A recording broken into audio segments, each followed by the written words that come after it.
Hey there, Cosmic Warriors, and welcome back to another video. Okay, so I am live again, very early, almost 50 minutes early than scheduled. So sorry about that, but it's also because just trying to get ahead of things. So hopefully there are those of you out there who can join. I'm just going to wait for some people to enter in. To be fair, the clocks went back by 1 hour yesterday, so maybe we'll get some people in at this time. But yes, my name is Hannah. I am a Western Practical Astrologer. Welcome. If you are new here, welcome to the channel. We're going to be talking all about the month of November. Of course, it is the 29th of October, so just a couple days left of this month. Spooky season and Halloween in just a couple of days. So we're going to get into November. And if you are new here, welcome to you. And if you're even a returning subscriber, as I say, welcome back.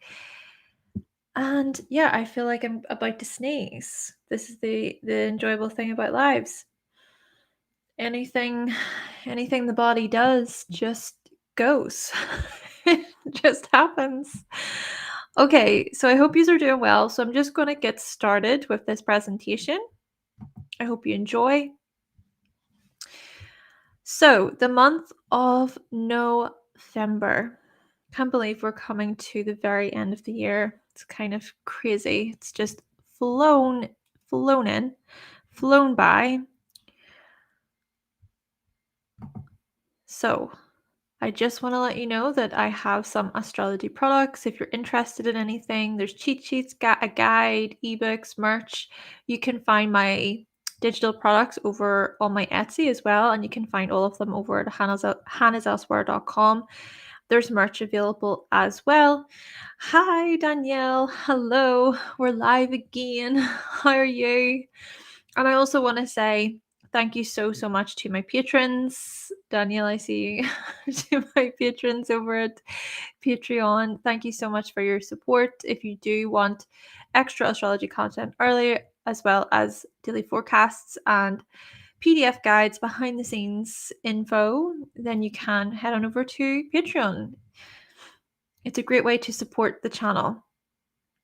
I also want to let you know of just a few different events coming up this week. Well, there's going to be an event this week. Okay, I'll explain. Basically, so Deep Chill Astro over on Instagram, that's the Instagram handle. We are going to be going live on Friday. Okay, that's going to be at 1 p.m. GMT. I'll post more about that live as the week unfolds. But yes, super looking forward to that live. We're going to be talking about our Capricorn stelliums, so that should be an interesting one. Also, I'm really looking forward to joining together with the members from the Stars Made Me Do It podcast. Okay, so last year, I was a guest on the Stars Made Me Do It podcast where I joined with Mimi, Sierra, and Martha, and we talked about 2023, the year ahead. So I'm really excited to share that we're going to be recording again for 2024. That recording session is going to be on the 17th of November, but of course it's not going to come out for a while after that. But I just wanted to let you know about this event that's coming up, and I'm just excited to share. I'm really excited to rejoin with Mimi and Sarah over there over the next couple of weeks, so that should be great.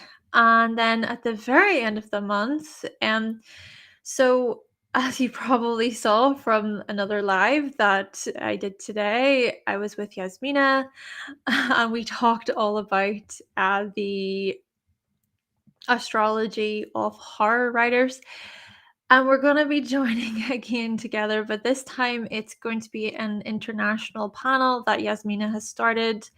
And I'm just super excited for this get together with other astrologers, and I'm super, super thankful to Yasmina for inviting me on this panel. But that's going to be on the 27th of November, the same day as the full moon in Gemini. So that's going to be at 1 p.m. EST. So, yes, that's going to be just the best. And as I say, folks, these are some events coming up over November. So here are some interesting dates to consider, and we're going to try our best to go through these quite quickly, to go through the whole presentation quickly, because I know that I can be here for 3 hours. I think I was here for over 3 hours the last time. So here are some important dates. We've got Vesta retrograde starting in Cancer on the 2nd. Then we have Saturn direct in Pisces on the 4th. Venus is changing signs from Virgo to Libra on the 8th. Mercury is changing signs from Scorpio to Sagittarius on the 10th.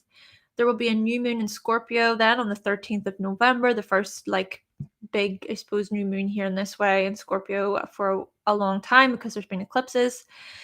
Of course, I know a new moon is still the solar eclipse, new moon, same kind of thing, but you perhaps know what I mean.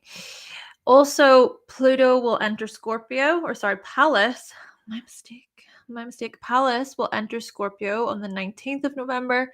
Sagittarius season will begin this month, okay, on the 22nd. A couple of days after it begins, Mars enters Sagittarius, and then the day after that, Ceres enters Sagittarius, and then boom, we've got a full moon in Gemini on the 27th of November. So it's going to be, I would say, for the most part, like light-hearted energy, but we're going to get into it.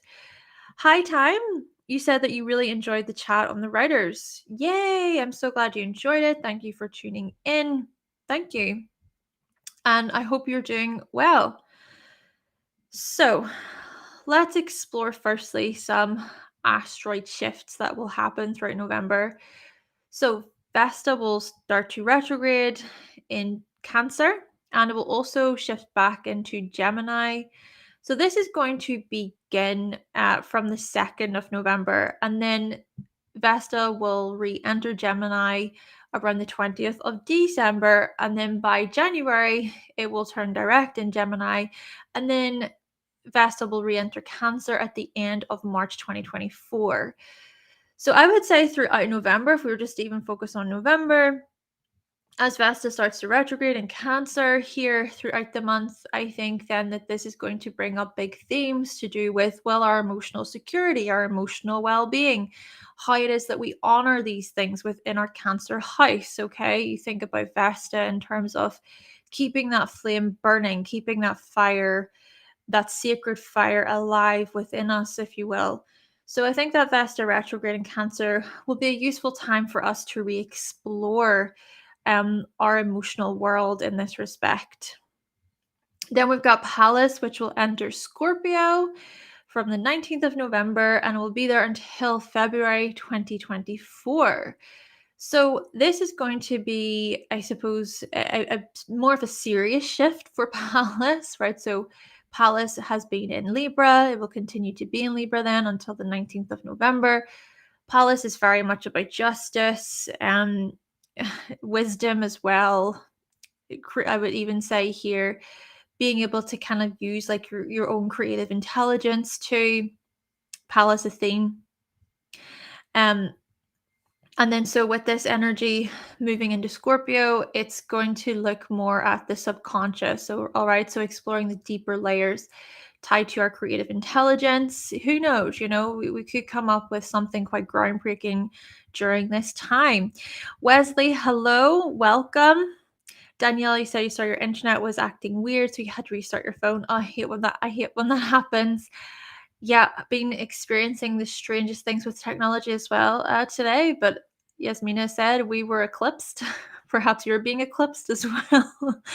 Sonia, good morning or good rising. Good rising to you. Good morning. Aura, you said it's lagging on your end. Is this happening with everyone?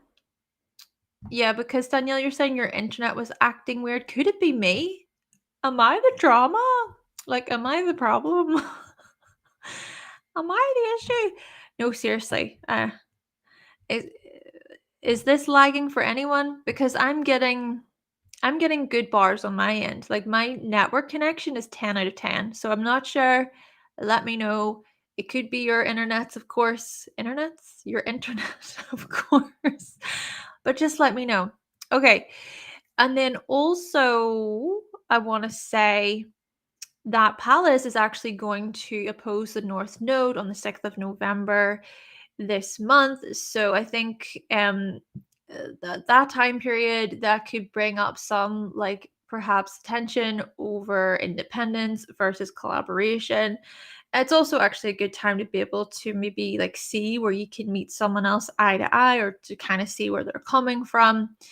But yeah, even on that note, Palace can look at how we can handle like conflict and disagreements in more of a, let's just say, tactful way.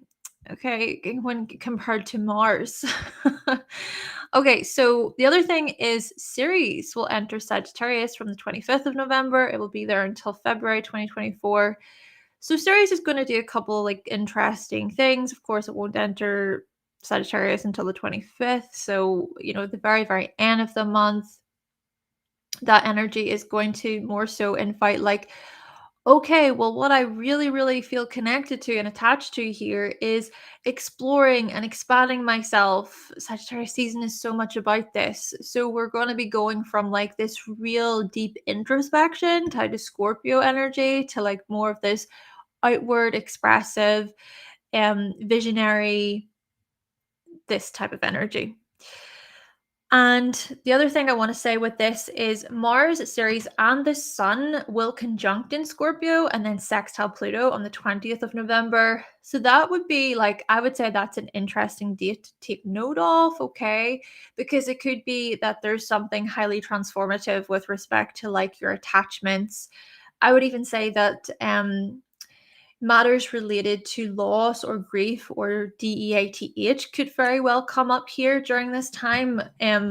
But I think in a way where we perhaps are able to like maybe be there for other people to show support, or it's that we can just give like a moment of silence or thanks or respect to the past or to something that was lost, and even just being able to come to this point of a release or a transformation.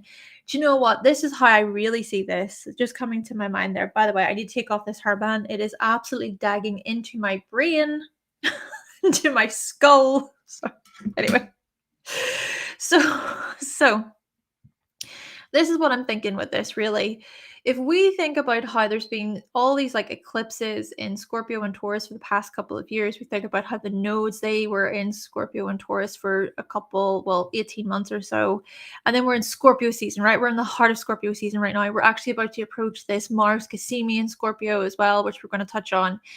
But I think that this sextile, okay, on the 20th of November, it's actually going to look at like a moment of clarity or like a flash or a revelation or an insight or just deeper perspective where we're able to kind of go, oh my goodness, like this is what I've learned, or this is how I can see how things have energetically shifted and changed for me. You think even about coming out of eclipse season right now, the eclipse happened in Taurus.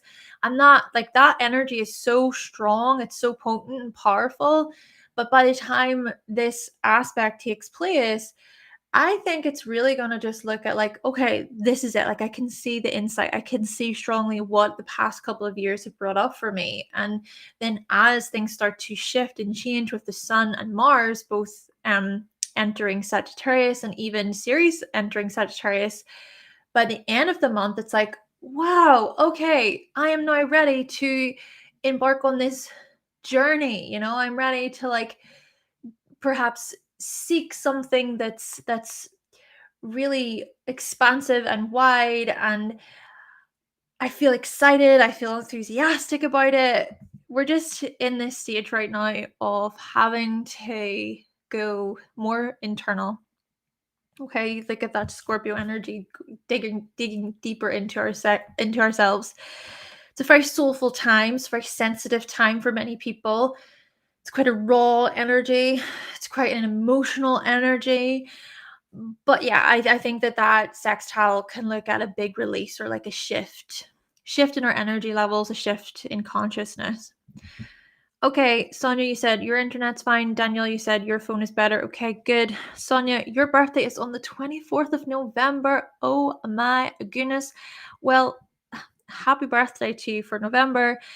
You said you've got Scorpio, Neptune rising. So Neptune's rising there with your Scorpio energy, and you've got this Sagittarius stellium. So whole sign, then that would put that Sagittarius energy in the second house for you. Oh, it's coming up to your time. All right. So Saturn direct. Saturn is going to station direct on the 4th of November. Keep in mind that Saturn, it's now at 0 degrees. So it went from 7 to 0 degrees. So look here at your birth chart for more information, especially if you have placements, right? Personal placements, you always got to consider your own chart. We're going through transits here. We're talking about the movements of the planets, the celestial bodies, but you got to look at your own chart to really get a deeper understanding about how things are showing up and playing out for you. So yeah, Saturn retrograde started from the 17th of June. Saturn first entered Pisces after like 30 years on the 7th of March 2023.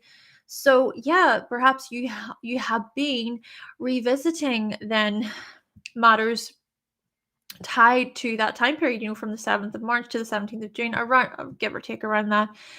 So just, of course, just this pre-shadow period, yeah, it's basically just looking at the time period before the retrograde began, which I don't have the dates for that, which my fault.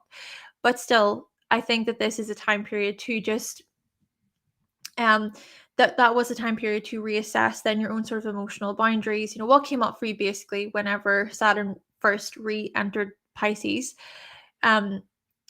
What came up for you with respect to your own emotional boundaries, basically. And also, like, what have you learned? Okay, what have you learned from Saturn retrograde from the 17th of June up until now?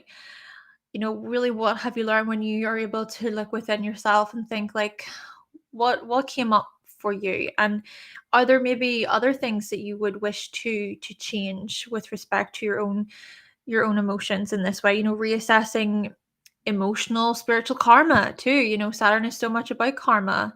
Even the whole maturity process tied to your spiritual practices, your spiritual gifts. Like, is there any sort of work and dedication that you wish to add, or that you placed into your spiritual gifts and talents, bringing form to the imagination as well? This is what we've seen with Saturn in Pisces. And like I said, there's that emotional maturity piece. Where do you need healthier emotional boundaries as well? Maybe Saturn retrograde showed us like where we're not so mature emotionally. And this isn't just about for you, but also when it comes to others, right? So you could look at this as, oh, well, these are my emotional boundaries, but how much do you respect other people's?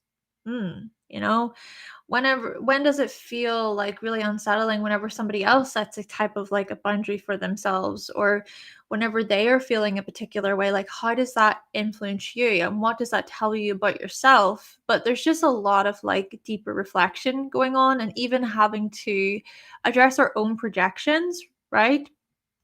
Seeing whenever we may project onto other people, seeing whenever perhaps we are overwhelmed as well emotionally. Are you able to reach out for support? Are you able to reach out for some type of help? Like, Saturn and Pisces can be, I'm going to be honest, it can be a really depressive transit. Like, it could be really, really depressive.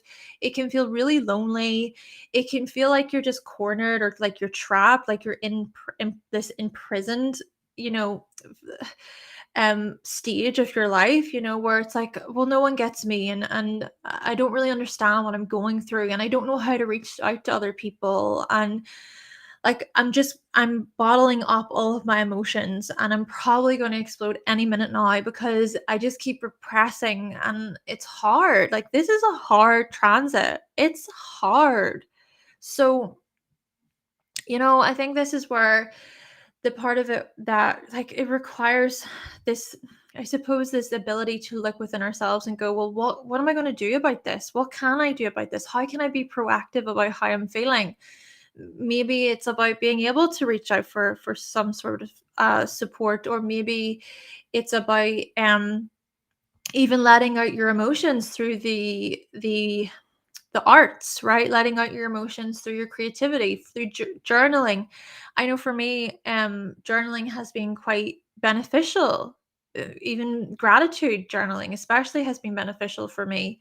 Doesn't mean that like I'm all healed and like I'm over it and all of this, but I think just being able to make that time to check in with myself every day has been so helpful. And maybe this is what Saturn and Pisces is even pointing toward. It's being able to find some type of time throughout the day just to check in with yourself and go like how am I really feeling? And if it is that there's like this low, sad energy, I would even suggest with like being low and sad, it's to trust that that's going to flow. I know for me, whenever I'm feeling sad, of course, I don't like feeling sad. I don't think many people enjoy it necessarily. But whenever I feel sad, I can feel a bit annoyed because I go to, oh my gosh, well, what if I'm sad forever? Like, what if I'm going to be sad like this forever? Or what if I'm falling into depression and all my like Virgo energy comes in and starts to worry, worry, worry, worry. But I'm having to like remind myself that this is just a process. This is going to pass. This emotion, it's good. Just you just gotta let that emotion flow. And I think Saturn and Pisces can actually look at the blockages, to be honest with you, blockages with respect to these like realizations, respect to these sort of emotional truths, and that, you just gotta let the emotions run their course. But when we work with this energy, it actually can be refined, it can be worked on, it can be improved, right? Right? We can mature, we can grow through this energy too. So there's just some things I wanted to mention. We're going to move on because, like I said, I could talk for ages. Mull things over, basically, right? Mull things over. Saturn's going to turn direct, and then I think that this is going to give us an opportunity to go, right, okay, this is what this Saturn retrograde taught me, and now I'm moving forward. But I'm also going to mull things over and I'm going to reflect. Then Jupiter retrograde in Taurus will still be happening. So Jupiter is one of the rulers of Pisces, still reviewing our values throughout November. Neptune will also be retrograde in Pisces. And so this will be from the retrograde was from the end of June up until the 6th of December. So throughout November, still looking over compassion, still looking over sacrifices. We're still looking over like projections, this type of stuff. So Neptune is still retrograde there, and Jupiter is also still retrograde throughout November. Sonia, you said yes, you've got a Pisces moon. Okay, so it's quite personal for you. That's certainly a personal transit for you, 4 degrees. You started journaling and you got a puppy. Oh, you got a puppy. What? Oh my gosh. Both of your old. Oh no. Oh, you had to. Oh no. Oh, I'm so sorry. That's really sad. That's actually so sad. Sorry, that's really sad. Look, I'm sorry that that happened. And also, like, you got a wee puppy. That's also cute. Okay. So Venus will enter Libra. So that's going to be from the 8th of November up until the 4th of December. So this energy is going to bring in some like finding the middle ground in relationships, treating others the way you wish to be treated. Can you place yourself in other people's shoes? Can you do that? Of course, this doesn't mean 100%. I don't think we fully can. But there's just something here about that empathy in a way, I suppose, or just being able to kind of see where somebody else is coming from. And I suppose there's also this like judgment. We can judge other people, but until we've walked in their shoes, until we've lived their life, like how can we really judge their situation? But yeah, I think that this energy can invite some of this, and it can also like invite an energy of being social and friendly, being extra communicative, um, yeah, enjoying other people's company, like just wanting to have other people around or wanting to spend more time with your partner, with a friend, possibly even looking at making good business deals and making good financial decisions as well. Collaborating comes up here too, like finding new people to collaborate with or like adding to your collaborations, contributing to a situation, contributing to the teamwork, this type of stuff. Seeing the other side of the coin, it's like, yeah, well, you see it from my side of the fence, but how about you come over to my side of the fence, or sorry, you see it from my side of the fence, but how about I come over to your side of the fence? My mistake. um and it's that type of energy, right? uh Hold on a second.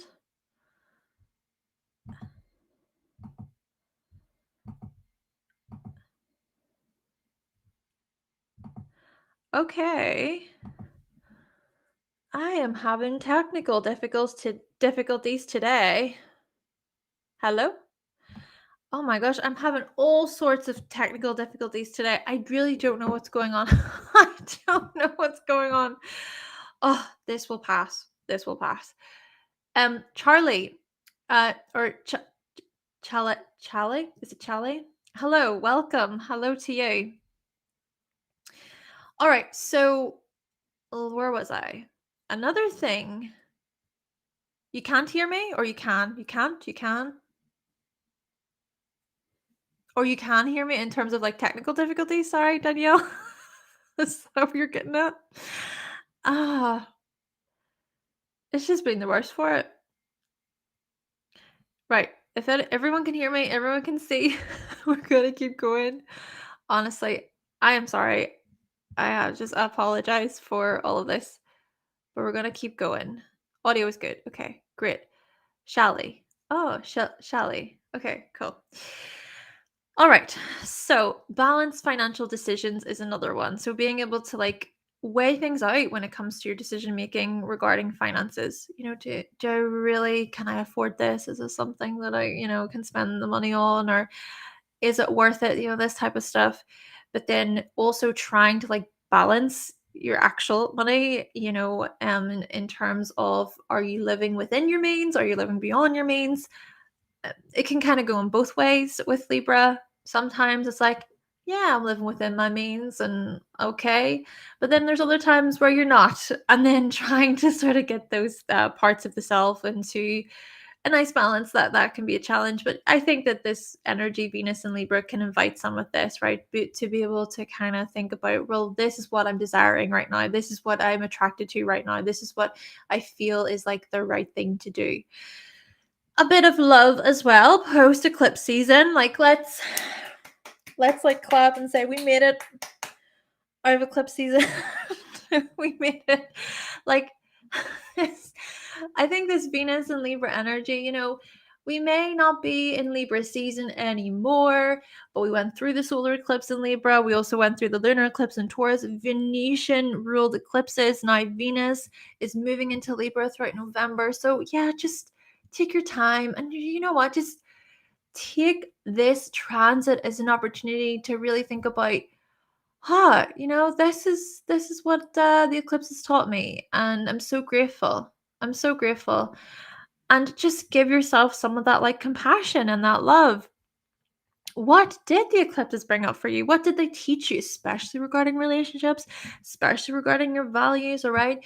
Your finances, especially regarding your self-worth. Like, I even think, especially with the lunar eclipse in Taurus, it was more so about just, you know, what just can't be compromised when it comes to your values and your worth. It's like, no, I know my worth. It's this type of attitude. I'm not making any compromises about it. And I think even prior to that, with the eclipse in Libra, that was more of that stage of, let's weigh this out. Let's think. Let's reflect on this. Let's see what works. And then with the Taurus eclipse, like, no, but this is really what I'm sticking to. Yeah. No ifs or buts, Taurus says. There was that Mercury CAZIMI as well between the eclipses, which I must say, I did feel like lit up communicatively, intellectually, great ideas, which I've written down. Oh, chef's kiss. It was good. Of course, not all good, but yeah. Venus opposite Chiron as well, and the North Node will be at the end of the month. So Venus and Libra will oppose Chiron on the North Node. So that would be, I would say that would be quite a like an intense one, or like a sensitive one, okay? Parts of it where perhaps our self-worth will be triggered. Maybe it's even like a challenge to our self-worth in that, oh, oh, are you sure? Are you sure that you're able to reassess your priorities with respect to your self-worth and your security and everything? Because this opposition is going to challenge you a little bit, and it's going to trigger you in a certain area, and you're going to kind of go, oh, what really? Okay, so do I have to learn something else? Or am I pretty straight on with this? Yeah, so that could be something that will be challenging, but also at the same time, it can be beneficial. You can learn something. Okay, past relationship, finance, and value matters being weighed out against our pain, our wounds, our rejections. Yeah. I think, yeah, at the end there it says, when did you betray yourself? That could be a big part of it with these oppositions. When have you betrayed yourself? And I think that these themes have even come up over the eclipse season, like times whenever you have betrayed yourself. And I think especially Chiron triggering that, the wounds, the rejection piece, it's like, oh my goodness, wake up call, wake up call. What's there to really look at there? Mercury then will enter Sagittarius. This will be from the 10th of November until the 1st of December. So, bringing positivity to any discussion is likely. Bigger picture perspectives, but we can overlook the details. Of course, Mercury is in its detriment in Sagittarius, where we can overlook details. Sagittarius is just like, I have a vision and I want to go for it. The Gemini mercurial energy is just like, okay, but do you not need to make a few calls, or do you not need to write things down? I'm pretty sure there's some details that like you need to look at here first. Sagittarius is just like, no, I don't care. I'm passionate. Yeah. This is where we're getting at here. And then also greater possibilities when making a decision. So that's beneficial. Sagittarius energy is like, I'm not just confined to one thing. I'm not being limited here. I see the possibilities, and I'm going to reach for the stars, and it's freedom, my freedom. Freedom when it comes to learning as well. Freedom to learn. Freedom when it comes to knowledge, seeking knowledge. Speaking the truth, says Sagittarius. Share, share, share, overshare, go overboard, say it all, don't hold back. Just say the thing. Okay, now with that being said too, I just want to mention with Sagittarius, also such a wise energy. Let's remember that. It's such a wise energy.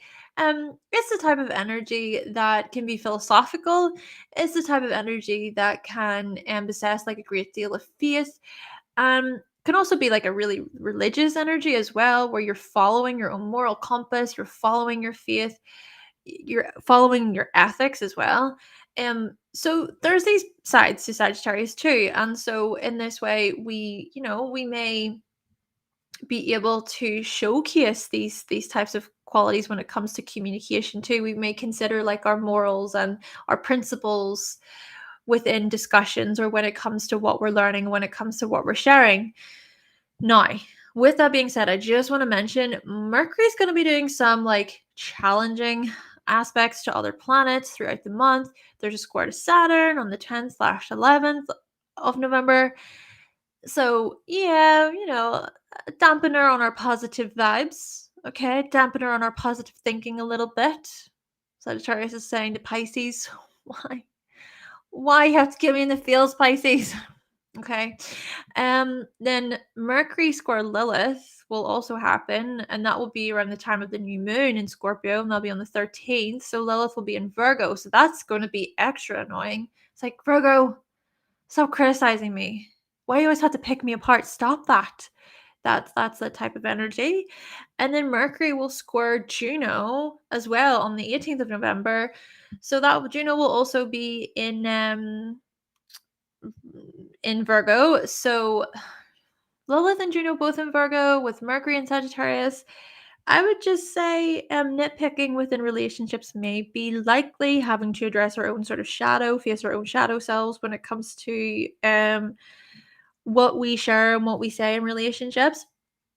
And then I think even that at the same time, the Virgo energy can try to like humble that Sagittarius energy a little bit. It's like, okay, okay, okay, have you really thought this through? Okay, okay, okay. Maybe what needs to be cleaned up here? Okay, okay, okay. Well, when it comes to like what you're preaching and what you're sharing, how often do you really live that? Really? Be honest with yourself on a day-to-day basis. How often do you live that? Sagittarius is that type of energy that can sort of promise you the world, right? Oh, we're gonna do this, and we're gonna do this, and it's gonna be amazing. But okay, empty promises sometimes. So Virgo, I think the Virgo energy will challenge this energy. So this could be a time period where we're calling other people out on their words that just, they try to mean something, but when you really dissect them and break them apart, they don't really mean anything. They- so that could happen. Okay. Another thing is Mercury trine Chiron retrograde on the North Node. That will be at the end of the month. So I think post sort of like Venus opposite this energy, this can actually be quite inspiring. I think this energy to be able to sort of inspire people with our words, especially regarding our own healing, especially regarding our own like new chapters and our new stages in our lives with the North Node and Aries when it comes to leadership guidance. This could be actually like a good time for guidance and mentoring and like sharing with others based upon our own knowledge and our own experiences and our own wisdom. So that can be like really motivating and exciting. And then Mercury retrograde is coming. Woohoo!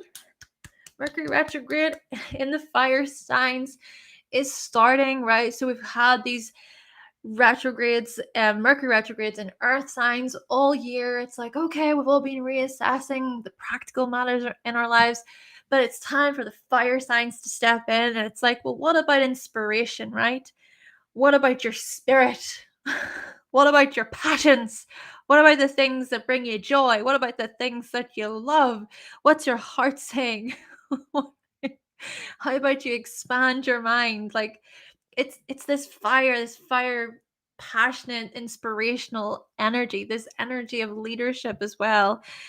So Mercury retrograde will enter Sagittarius from the 23rd of December, and then it will station direct on the 1st of January. At but the thing is that um the retrograde will start from Capricorn. Okay, so it's going to start on the 13th of December in Capricorn. Then it's going to retrograde, re-enter Sagittarius on the 23rd of December, and it's going to then go to the 22 degrees in Sagittarius. And then of course it will start to turn direct then on the 1st of January. So the very first day of 2024, Mercury's gonna turn direct in Sagittarius. And so I just feel even Jupiter, right? Jupiter, the ruler of Sagittarius, that's going to turn direct pretty much like a couple of days before 2024. So the only planet that will be retrograde will be Uranus. They're entering into the new year. But I think that all of this is highlighting like this real, I think, the beginning of a year where so many of us are going to feel inspired or we're just ready, right? I just even feel this from 2023. Oh, I just feel as if 2023 has brought up so many challenges and setbacks and delays. Of course, there are setbacks and delays every year in their own way, and not everybody has a terrible year. But I just think, particularly this year, with like all of the fixed energy that happened when Pluto entered Aquarius and Jupiter entered Taurus, I think many of us are just feeling this itch, right? We're just like, right, I wish 2024 we'll get up to that point. Like we're ready to move forward, and just we want to feel positive. We want to bring in like that that enthusiasm, that optimism, right? Maybe this is the good thing about Sagittarius energy and Mercury retrograde. It's like, come on, believe in yourself, believe in yourself, follow your dreams, follow your aspirations. You can do this. I'm rooting for you. Whoop, whoop. This type of energy. Yeah. And then the other interesting thing I just want to say at the very end is there will be that retrograde, this Mercury retrograde in Sagittarius again, November, December 2024, beginning from 22 degrees. So pay attention to that 22-degree mark in your chart. Pay attention. And I know I'm kind of going off a little bit into December, but just wanted to let you know about the retrograde. We're going to talk more about it in a video, in its own video. Okay, so let's move on. New moon in Scorpio coming. So I know you say, oh, you always keep your word. You've learned to keep your word well. Okay? You blur out the truth and others can't handle it. You have very few real friends. Well, yeah, you know what? That is definitely like I suppose that is a positive way to look at Sagittarius energy, you know, that evolved side of Sagittarius, being able to like say the truth. Yeah, truthfulness, honesty.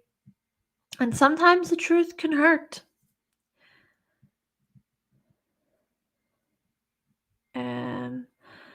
Fawn, is it Fawn? Hi, hope everyone is having a good day. Hope you're having a good day as well, Fawn. That we should all brace ourselves and remember to love one another and others for the future we face. Ugh. That's a lovely way to put it, isn't it? But yes, hope you are having a good day as well. Okay, so new moon in Scorpio. That is going to happen at 20 degrees. That's going to be on the 13th of November. Number 2 in numerology. So we think about the number 2, grace, elegance. It's poised, it's tactful, it's diplomatic. Planting seeds, then, these new seeds to do with emotional vulnerability, bonding, regeneration, especially coming out of eclipse season, coming out of the past couple of years where we had these eclipses. And then also there will be a conjunction to Mars, a Scorpio stellium during the new moon. There will be an opposition to Uranus retrograde. So I think that's going to be particularly like explosive. It may bring up a few surprises for many of us. And then the Mars CAZIMI is approaching. A new cycle begins after the eclipses with this. And then there will be a full moon in Scorpio, May 2025. So that will be a time period when things that we plant, okay, so consider what you're planting during the new moon in Scorpio here. Things that we plant will come to fruition, rewards, illumination. So yeah, keep in mind those periods. We're going to talk more, of course, about the new moon in Scorpio in its own video. Then we're going to also reflect on trust, protection, and determination during this new moon. What did you shed back in May 2022 as well? Consider that. Because, you know, it could even be here that there's some sort of connection with those cycles and those themes. New beginnings about control and possibly resentment. Use those scorpion claws to snip, to cut off dead weight, to release, all that good stuff. And when do you poison yourself, right? When do you subconsciously poison yourself? When do you subconsciously self-sabotage? This is a good time to like take a deeper look during the new moon. But like I said, we're going to talk more about it closer to the time. Mars CAZIMI. Okay, this is one that I'm excited to talk about. I'm really excited to talk about this Mars CAZIMI coming up. So it's going to be at 24 degrees on the 17th of November and then 25 degrees on the 18th of November. So what I want to talk about first here is the difference between combust and CAZIMI. I think someone asked me about this a while ago. I'm glad that this has come back up. So whenever like there's a combustion, I suppose, what this means is the sun is conjunct a planet where it is close enough that the planet is weakened by the sun's light, by its heat, by its rays. The sun is then like overpowers the planet. It's almost like it's burning the planet. that doesn't sound so good. Sure, it doesn't whenever it's being burnt. So that combust energy, it can feel tense. It can feel frustrating, okay? It can feel like that planet's energy is, like it says, weakened. It's not being able to like express itself fully because the sun's coming along. It's going, I'm the boss here, okay? So we'll touch on that. But I want to say then with the CAZIMI, the planet then is within a very, very tight range, like a very, very specific range. And this range means that it's no longer like harmed by the sun. And this, it has to be like 16 to 17 minutes away. That planet has to be 16 to 17 minutes away from the sun, give or take about that. So that is so, so close. They're pretty much like tied to at the hip at this point, right? So then Mars is considered to be in the heart of the sun. It actually makes me think here about how, like I said in the Sagittarius symbol or the Sagittarius mythology video, that the tail of the scorpion in the sky, like the constellation, it points toward the heart of Sagittarius. It just made me think of that, which is just so fascinating. So throughout November, what we're going to notice here are these energetic frustrations, willpower, tension, suspicious of others. There's big themes here to do with like privacy. Many of us, as we start to like build toward this conjunction of Sun and Mars, many of us are like, I need my freaking privacy. I need to go into hiding, especially Scorpios out there. Okay, so if you've got like a lot of Scorpio placements, you got Scorpio rising, this type of stuff, this could very well be this time period of like, I need to reset, or like I need my privacy, I need my space. But this is still, I think, on a collective level, looking here at how many of us just need to recalibrate, to regenerate. But that can feel annoying. It can actually feel annoying and frustrating. And perhaps it can even feel like, we're extra skeptical, or we need to be on guard, or we need to protect our energy more so here. But then the thing is, like I said, there's that CAZIMI. So with the CAZIMI then happening around the 17th, 18th of November, oh my goodness, this is going to be very powerful and profound. It's going to look at like assertive and emotional power. We may actually feel this huge burst of like energy, this burst of power and resilience, like reminding ourselves of how brave and resilient we are. There's going to be like intense focus and concentration and drive, and looking at trust. Do we trust ourselves? Feeling like a warrior, like a champion, wanting to win. Consciousness shifts about leadership, about protection, about privacy, about self-mastery as well. Scorpio is so much about self-mastery. So that is going to be like really significant, I think, the Mars CAZIMI, when it comes to all of these things. And then energetic transformations and overcoming, possibly as well. Looking here at fears regarding vulnerability, control, and dominance. We think about Scorpio and how it is tied to like vulnerability and that emotional bonding and that depth, but it's also this sign that's so deeply afraid of like being vulnerable because it doesn't want to get hurt. Like it doesn't, to hurt a Scorpio, it cuts deep. It's deep, deep, deep. So Scorpio energy is very selective, and it takes a long time to properly trust. So I think this Mars CAZIMI is going to bring up a lot of this stuff for us. And of course, Mars does perform really well in Scorpio. It's home in Scorpio, but it's still this really intense energy that's being ushered in here. And then the final thing I want to say with this is just consider your Scorpio house, because this, of course, is going to show you the area of life that this energy is going to play out in for you. And then also consider your personal chart, your personal placements. Like if you're a Scorpio, you have Scorpio placements, Scorpio rising, this energy is going to be extra profound for you, especially if you have Mars or Sun around those degrees, like 24 degrees, 25 degrees. And then as well, if you even have like Taurus placements around these degrees, there will be an opposition to your Taurus placements. That may be, to be honest with you, that could be a bit of a struggle for you, or like maybe it can even look at greater commitment there and greater stability. We even notice this with like the moon in Taurus right now, and then all this Scorpio energy going on, greater persistence, hard work, determination.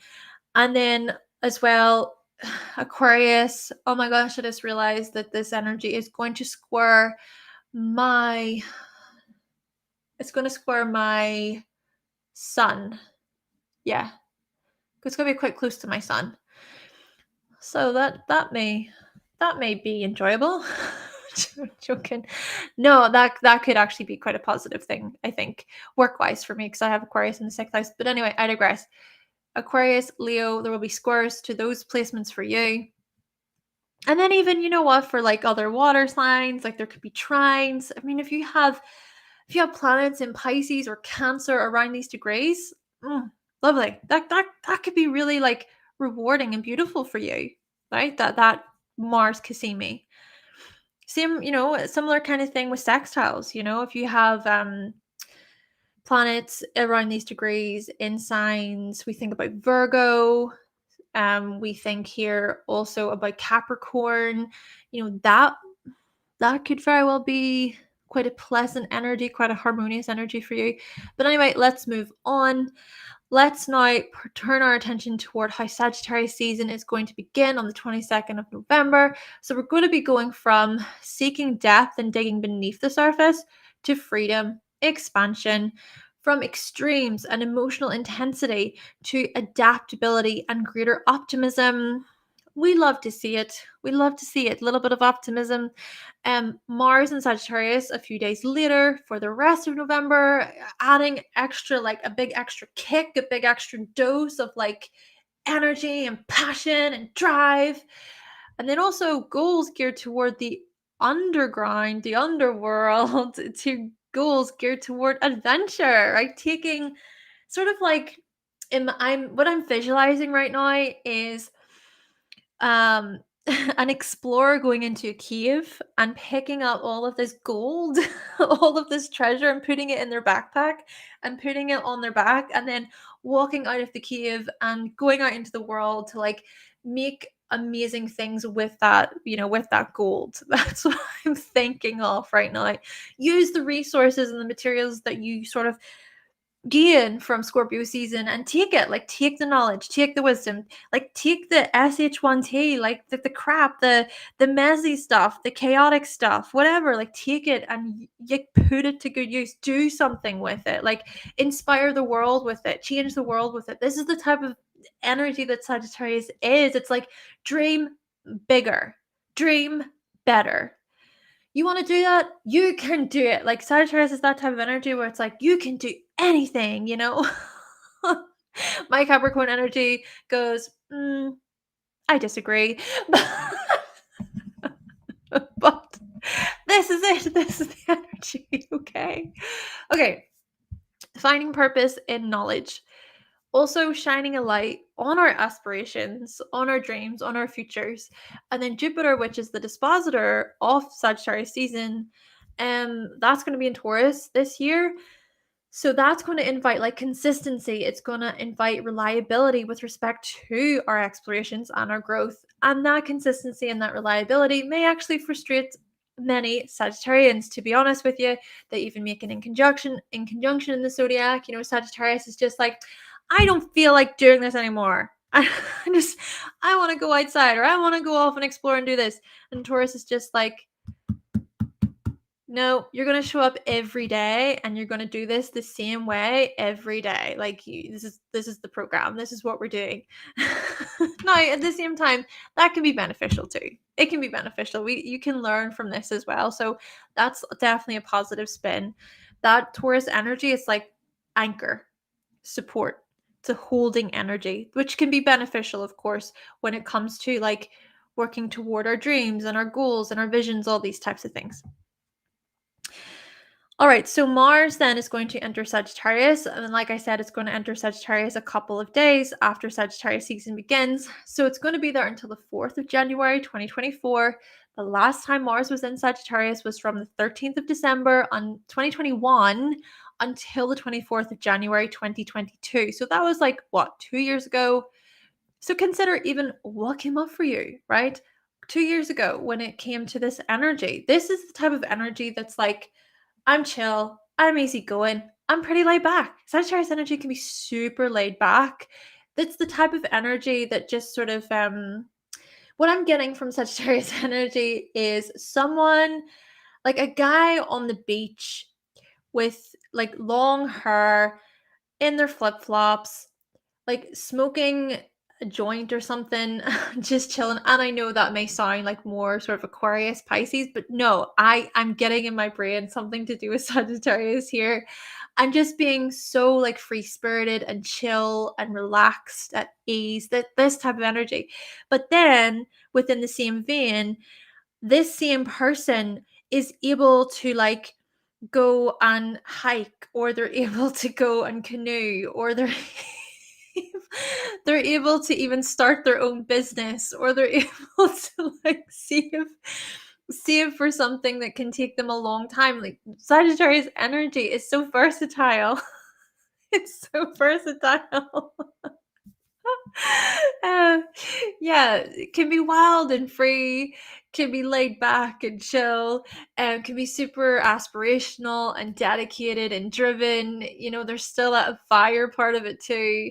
So yeah, I think the Mars and Sagittarius energy can give off all this like the multitudes basically to do like with where we show up.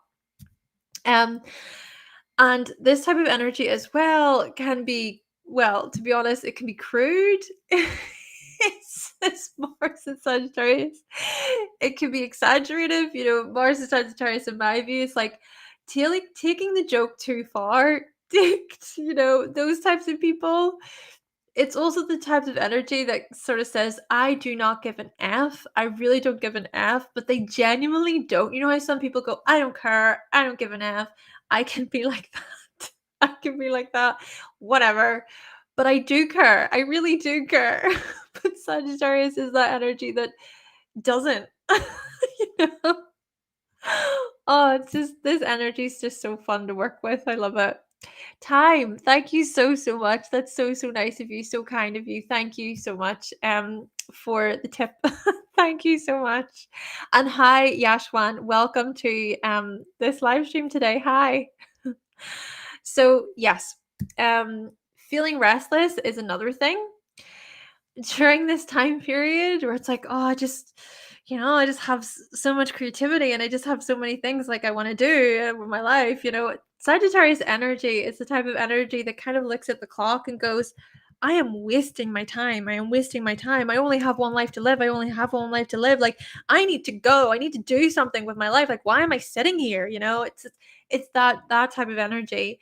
And then again, the sort of philosophical Sagittarian might argue with me and say, no, you don't have just one life to live, Hannah. There's past lives, and like, you know, if you don't achieve it in this life, you will in the next life. There's still that, you know, with this energy. But still, there's the desire to want to explore and to expand and grow. This is also an energy that says act on your goals with foresight, with vision, with optimism, and being honest about our anger, about our frustrations. We may actually be directly go up to someone and go, you off, and I'm annoyed at you. You know, it's that type of energy. Now, with the same token, I do want to say be wary of this energy too, because Sagittarius energy can be rowdy, like it can be wild. And I mean wild. You think about the connections to Chiron. Yes, Chiron was a wise centaur. Like he was the exception to the other centaurs, but he was still a centaur. You know what I mean? He still had that like the body, the other half of him representing the beast, you know, that the kind of beastie part of him, where the animal side of him. And I think that looks at the part of Sagittarius that can still give in to its urges and its temptations, the wildness, the crudeness, the possibly like violence, you know, crossing other people's boundaries, not respecting other people's boundaries. So just be cautious of that. Do be cautious of that. And then um taking the moral high ground is another one. So we said there about pushing those boundaries, but there can also be the other part of it, or the other side of Sagittarius, that goes, no, I'm going to take the moral high ground. I'm going to believe in what I believe, and this is my faith, and these are my morals, this type of stuff. Mars will square Saturn as soon as it enters Sagittarius, and then Mars will also conjunct Ceres. So I think, that time period, that could be quite a steadying period for Mars and Sagittarius, to be able to like steady our energy levels. Or, maybe it can even cause some sort of frustration, because it's like, no, but you actually have these responsibilities that you need to attend to right now. These are your obligations right now. These are the duties that you have to do, and these are the steps that you have to take right now if it is that you wish to get to this stage. Which that's not necessarily a bad thing. That can actually be a beneficial thing. But certainly, it's going to be one energetic holiday season. Greater enthusiasm than last year. Okay, so the last thing that I want to mention is the full moon in Gemini. So the full moon in Gemini will happen at 4 degrees on the 27th of November. And for in numerology, then it's the builder, it's stable, it's a conscientious number, it's tied to wealth, structure, order. So what seeds did you plant May 2022? Because this is a time period where there's illumination, there's rewards, there's realizations, completion here. Mars will also conjunct uh, the sun in Sagittarius, and it will oppose then the full moon in Gemini, and then Ceres will also be there. So we're going to talk more about these degrees in the video, but I just wanted to talk about some aspects. Then there will be a square to Saturn in Pisces. Mercury will also square Neptune retrograde at 24 degrees during the full moon. And then Mercury will be opposite where the new moon was back in June 2023. So that will be at 26 degrees. So there are just a couple of details that I wanted to add. Maybe you could like look those up, or look more into how that may play out for you, compare it to your own chart, to your own placements. What type of energy do you have in your Gemini house, your Sagittarius house, your Pisces house as well, because there is going to be a bit of this like mutable T-square happening that actually could be quite stabilizing for the mutable energy as well, I would say. But as I say, we'll talk more about it closer to the time. Still, this can invite realizations about our learning style, how we communicate, and where the lines are blurred as well, I would say. And the question then here is there integrity and taking accountability? Questioning these types of things, admitting when we get something wrong. I would say even this is a good time period of like really listening to other people, sharing, hearing other people's perspectives, collaborating, socializing, being rewarded for intellectual building, taking our word more seriously, maturing when it comes to decision making and disagreements as well. Actually being, this is the thing, what I've talked about this before, like I think that there is so much to learn from being able to disagree with other people, and that it's not a personal thing. If someone disagrees with you, it's really not a personal thing against you or like your character or like who you are.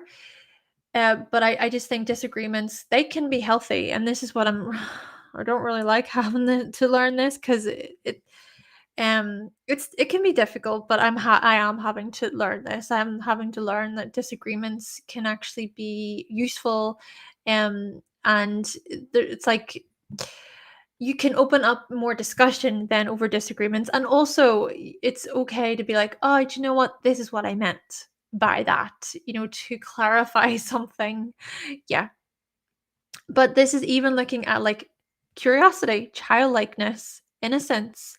And I think that ties in with disagreeing. I think that ties in with communication.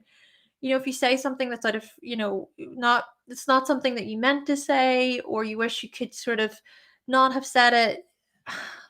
That's the thing about communication. Sometimes you just say it and you don't think that you said it. Think before you say it. But you can still have that opportunity to go, oh, actually, you know what? This is what I meant. And this is the thing that I was supposed to say, but I didn't say it that way. Communication, we can misunderstand each other a lot of the times. So I think that this is an a moon that's going to help us like really reflect upon these areas for us. Okay, so we're going to get into the monthly horoscopes.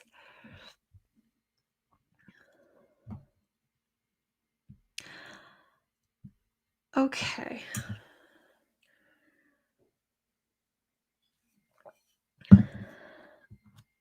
So I hope you are enjoying this presentation so far. And I'm going to try my very best to keep these horoscopes somewhat brief, okay? Just brief, to the point. To the point. That's a better word. To the point. Okay.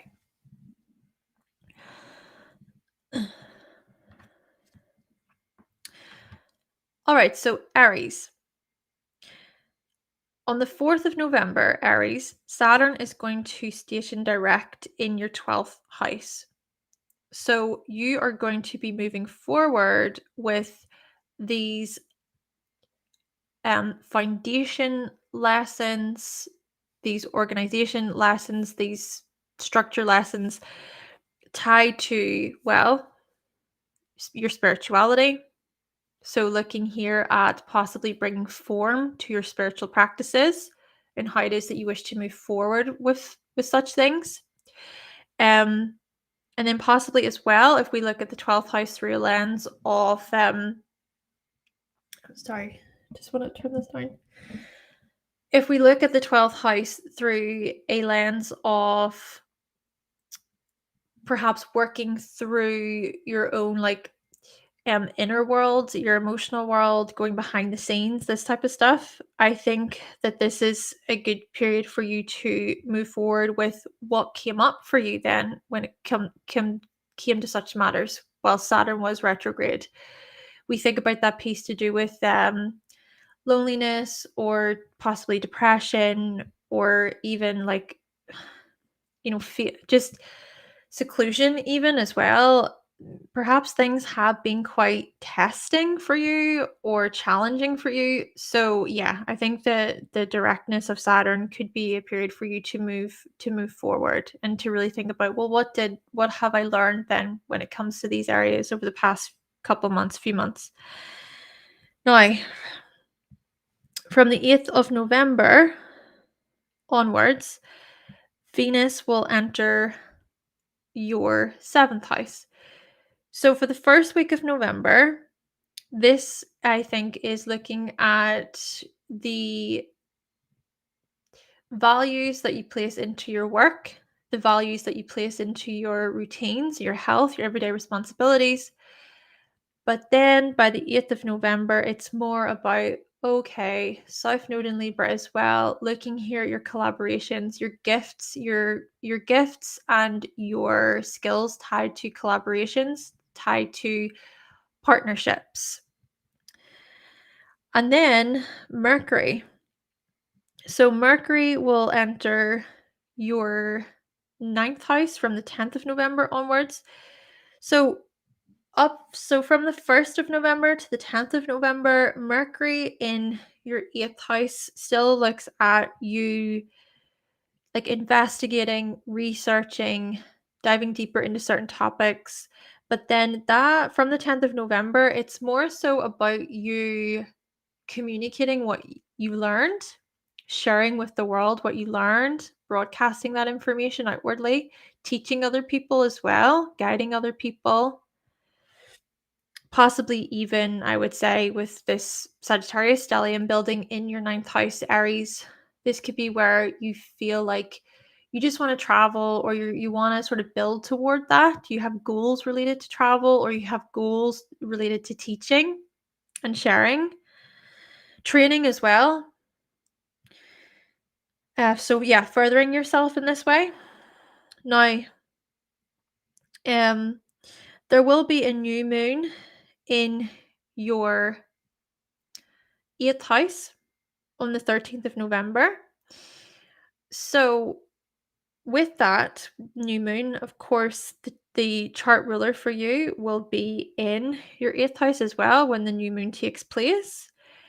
So I think that new moon, it's going to bring up these new significant, these new seeds that you plant with respect to shared resources, loans, taxes, debt, paying things off, perhaps, contributions, these financial contributions and investments, this type of stuff.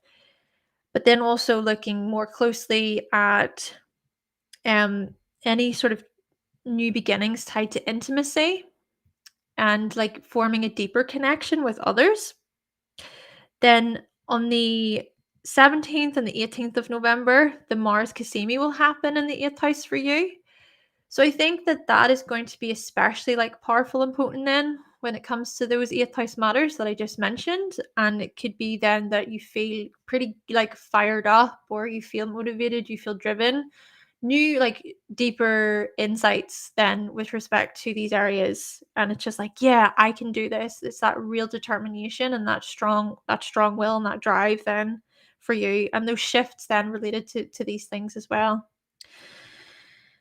Then on the 22nd of November, of course, the Sun will enter your ninth house. And then by the 24th of November, Mars will enter your ninth house. So kind of going back to what I was saying there, that the energy is starting to build in that ninth house for you.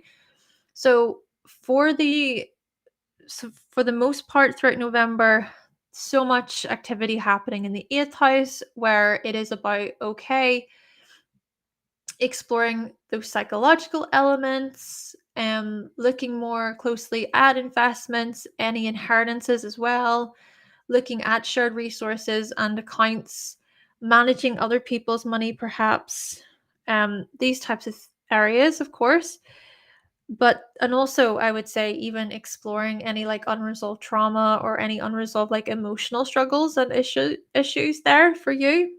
But then toward the end of the month with the stellium in your ninth house, yeah, like I said, I think that there's a greater desire to want to like push forward, to want to expand, to want to sort of take the knowledge that you learn from Scorpio season and carry it forward into Sagittarius season, and sort of share what you know with the world, or sort of push forward toward like your goals and your dreams and your aspirations, and just feeling all in all like more inspired, I would say, more enthusiastic, perhaps even more like yourself, Aries, right? More like yourself, because of course there will be that trine energy to your first house there too.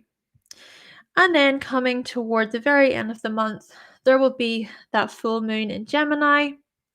So the full moon in Gemini will happen on the 27th of November, and that's going to take place in your third house, Aries. So yeah, I would say then illuminating then your skills related to communication, or illuminating like the ways in which you convey certain words, illuminating even matters to do with networking, um, even looking at socializing here, even looking at like general sort of connections, forming general everyday connections with others. You think about small talk, or I would even say these like realizations to do with learning, to do with anything that you would wish to learn more of, or looking at any sort of general knowledge that you already know and how that is shared with others. Just going to have a bit of water.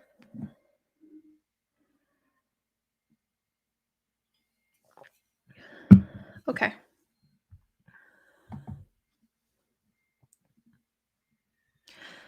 By the way, I just want to say that if you can hear banging in the background, it's because there's fireworks. Halloween time, fireworks. Yeah. I do apologize if that's annoying. Taurus. So, Taurus, from the 4th of November, Saturn will turn direct in your 11th house. So, for the past few months for you, Taurus, you have been revisiting and reassessing then your own sort of emotional boundaries and your own emotional limitations within friendships, within communities and groups. I think you've been learning a lot about what it means to be, mature within a group, especially emotionally and spiritually mature. But Saturn direct in your 11th house is going to have you moving forward with those lessons. Now, from the beginning of the month up until the 8th of November, Venus will be in your seventh, or sorry, my mistake, in your fifth house. And so I think that this is going to look at, okay, you're still going to continue to more so make your hobbies, your forms of enjoyment more of a priority. You're going to value these things a lot more. Um, but then as Venus moves into Libra in your sixth house, so from the 8th of November onwards, I think this is going to bring up a lot of work related relationships for you, Taurus. Really having to like think about and weigh out, what is it about work relationships? Do you feel valued at work? I think the South Node as well in Libra has been highlighting this for you a great deal in terms of what you wish to release, what you wish to let go of when it comes to work, especially. I just think, especially looking at work relationships, this keeps on coming back up here, I think, especially then with Venus entering Libra. And then, of course, Venus is also your chart ruler. So Venus here, it's going to really like empathize or emphasize how it is that you feel valued at work. What contributions are you making? What contributions are other people making? And what about like finances and money? Are you being compensated enough? Are you being paid enough? Um, is it that there is great fairness in work? Are things fair? Do things feel a little bit off balance? Even consider your health when it comes to these matters in terms of balance and fairness. Then we turn our attention toward how Mercury is in your seventh house up until the 10th of November. So that's Scorpio Mercury energy. It's still looking at, okay, possible, misunderstandings or power struggles within relationships, having to clarify, possibly even having to like watch your words or having to try to read people, or perhaps reading too closely or too deeply into things, maybe even looking at certain partners, certain friends, certain people you work with, and any sort of shadiness, any cunningness, any sneakiness on their part, okay? But as Mercury then starts to enter Sagittarius from the 10th of November, well, this is going to activate your eighth house. So I think that the focus, like the talk, basically, what you're talking about, what you're thinking about, is more so going to be geared toward like, okay, how about we save for the future? Think about even shared resources, shared money with another person. Okay, yeah, let's save for the future. This is what we want to achieve together. So let's put our eyes on that. Let's put our focus on that. There's big dreams here with respect to like big money moves and investments as well. But then even for those of you Taurus folks there who, you're not in a relationship, like a romantic relationship, I think that this could even look at investing in your future still, still looking at like any loans you want to take out, or any debts that you're paying off, or um any money that you would like to well, any investments that you want to make, basically. And then also I would say this can look at you investing in yourself, like investing in your mental health, talking things through with someone who who is a professional within a private setting, and even looking here at doing more research, learning something new, diving deeper into those more occult like taboo like subjects for you. There can be such like a passion or an excitement and enthusiasm, Taurus, for you when it comes to things that are like supernatural or paranormal, which is quite interesting to me to think about.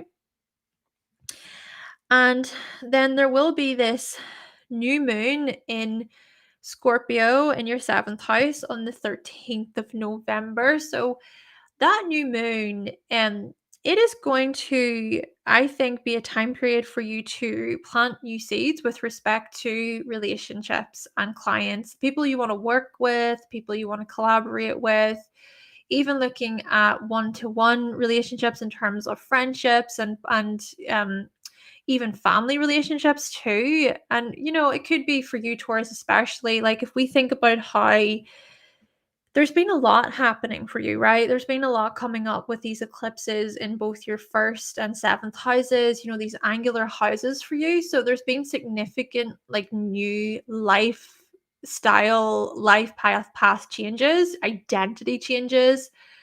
So yeah, notable significant shifts for you, Taurus. So if we consider how so much has happened for you, the new moon in Scorpio, yes, it's not an eclipse, but it's that kind of first new moon after all of this eclipse stuff happening. So I think this is a good sort of a useful new moon to really just be somewhat more calm and try to like recalibrate a little bit.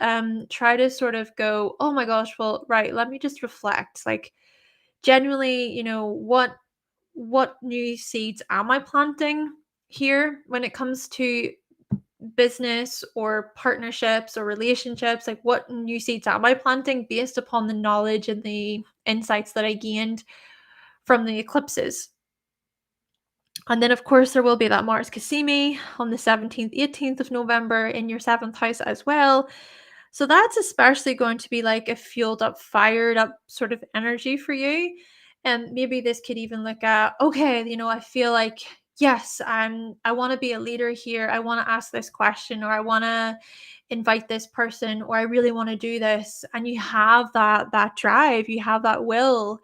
There is like the spirited part of it. I'm in the spirit. I feel courageous. I feel brave. And all of this like bravery and courage is more so being drawn into or poured into um yeah, your relationships. It's being poured into other people, possibly also into your own sort of subconscious as well, looking at the seventh house through the lens of the shadow. And then the sun will enter Sagittarius on the 22nd of November, and then Mars will enter this sign on the 24th of November. So we're going from most of November being comprised of you like having to read between the lines when it comes to other people, having to kind of address any even unresolved like issues. Even think about, Scorpio energy can be quite a karmic energy as well. But then we shift into Sagittarius energy in the eighth house, and I think that the energy changes more so to like, right, okay, this is what I've learned from these relationships and these partnerships and these clients and these customers, but now I want to sort of invest my time into this new adventure, into this new form of exploration, into these deeper layers. I want to explore more, even when it comes to my own psyche, my own subconscious. So it's just, I just see this as you still diving deep, but it's more about into those intimate, getting into those intimate matters really deeply, more closely. Um, and so that could be a big priority for you basically toward the end of the month, Taurus.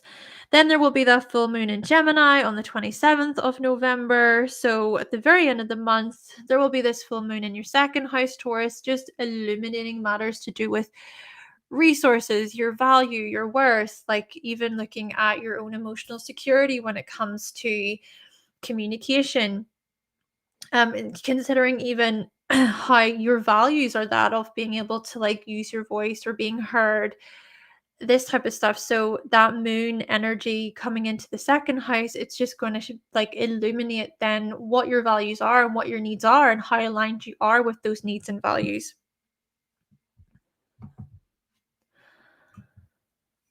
um Let me just have a look through comments. Hi, I do apologize of my pronunciation. Zai Zayo, is it Zayo? Lumina, hi, welcome. You say you're viewing from Brazil. Wow.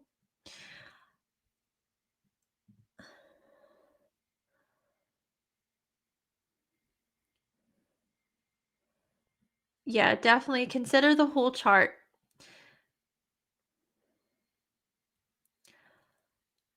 Oh, good. I'm glad. Thank you so much for your feedback, everyone. But yeah, definitely, these are horoscopes, but you do need to consider your personal chart. Always. Okay. Gemini. Okay, Gemini. So Saturn is going to turn direct in your 10th house from the 4th of November. So over the past couple of months, Gemini, you have been revisiting the structures and the foundations tied to your professional life, your public image, what you want to be known for, your reputation. But then Saturn direct is going to look at you moving forward with these realizations and these lessons, especially lessons tied to like merging, projection, lessons tied to even imagination, dreams, fantasies. It could be that you wish to be an authority in some way when it comes to like a more of an a matter tied to imagination or film or creativity or art or media, these types of areas. And then we also draw our attention toward how Venus has been in it has been in your fourth house there. It will be in your fourth house up until the 8th of November. So there's still this like priority, these priorities, these values tied to family and home and your own emotional security. But then as Venus enters Libra from the 8th of November onwards, this then means that your values and your priorities shift to that of like fun and play. I think that many Gemini this month are going to more focus on how they can enjoy themselves. Maybe some like time off, more free time basically, and looking even at the balance that exists there when it comes to your free time.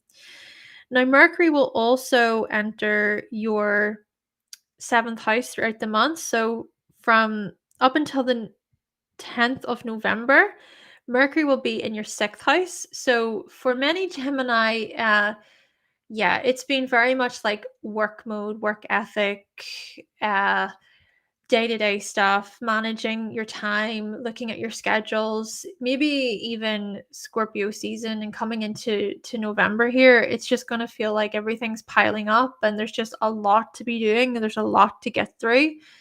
But still, that Mercury energy in Scorpio looks at even like having these really intense sort of conversations with coworkers or wanting to learn more or wanting to kind of even look at possible power struggles to do with work related matters as well, and the conversations that exist there that need to be had there. And then Mercury will, of course, enter your seventh house from the 10th of November. So, Gemini, I see this as you. I just think that there's more of like a desire to want to collaborate and join together just for fun or to expand or to learn more or to grow in your own knowledge, to grow in your own insights, even looking at greater opportunities, just greater expansion here and greater enthusiasm in your life, Gemini. And then on the 13th of November, the new moon in Scorpio will happen in your sixth house. So that new moon, it's going to look at you then planting new seeds to do with your health and to do with your day-to-day responsibilities and your commitments and everything. Honestly, for you, Gemini, I think that you can't wait to be sort of released from something tied to like your work commitments. You're just not that type of sign that likes to be sort of pulled down or pegged down into something or cornered or trapped. You're the type of sign that needs your freedom. You need to be able to grow. You need to be able to be like versatile and to change. So all that Scorpio energy, it can be quite frustrating, I think, for you. So entering into Sagittarius season with even the stellium gathering up there, this could be quite a freeing time for you. Now, with that being said, I do just want to mention that perhaps the Scorpio energy has looked at like greater determination and focus. So there's been elements of you being able to like, okay, this is the goal. I'm trying to focus on this. So that can invite some of that for you as well. Now, there will be that. So basically, just to step back, the seeds that you're planting then during the new moon in Scorpio, I think that they're going to be based upon then what has come up for you within your Scorpio house, things to do with any power struggles or transformations here. Um, and then looking at what you can overcome and what you have already overcome, and then sort of like, okay, I've challenged myself here. This is what I learned from this situation within work or learned from this health situation. And then you plant those new seeds, and then it's like, right, this is how I'm going to grow. This is the ways in which I want to transform over the next 6 months, over the next couple of years. Okay, and then there will be a Mars CAZIMI on the 17th, 18th of November in your sixth house, Gemini. So I think that energy, I think it's going to look at like an extra kick then, this extra fuel, this extra kick where it's like, right, okay, there's a shift here. There is like a shift in my direction. There's a shift in my ideals and my sort of conscious awareness to do with my goals and to do with my drive. There's this like this willful determined energy that kicks in, I think, in your sixth house. So looking here at work, looking here to do with coworkers, maybe this Mars CAZIMI is asking you to be fearless, to be brave, to take a risk, but of course, a risk that is somewhat planned out as well. That it's calculated in a way. Okay, and then the sun will enter your seventh house from the 22nd of November, and then Mars will enter your seventh house from the 24th of November. So we're noticing here with these shifts that, yeah, the energy is going to shift from being so like headstrong and determined and focused in on all of like the daily matters to more so those matters related to um clients and customers and expanding, growing your contacts, growing your like teams as well, or wanting to like see how you can add to the story, add to a message, and to grow, I suppose, to grow with others, to grow with a partner, to grow with a lover, with a friend, with a colleague. Yeah, there's just big themes here to do with collaborations for you, Gemini. And then lastly, we have this full moon in your sign, of course, at the very end of the month. So that's going to be really exciting for you, Gemini. A big full moon in your sign, in your first house of identity, your life path. So I would say big sort of changes coming up for you, all tied to like being curious, being flexible, being adaptable, learning more, reinventing yourself in a way, Gemini. Okay, so moving on to Cancer. Cancer. So Saturn will turn direct in your ninth house. So from the 4th of November, you're going to be moving forward with these like structured foundation lessons tied to your beliefs, tied to your teachings, tied to the message that you deliver, that you broadcast. Looking here also at any publications, Cancer, over the past like few months, you've been revisiting these areas. Especially here looking at more of the like emotional feel associated with your teachings and what you're publishing to the world, what you're sharing with the world. Then Venus here will be in your third house up until the 8th of November.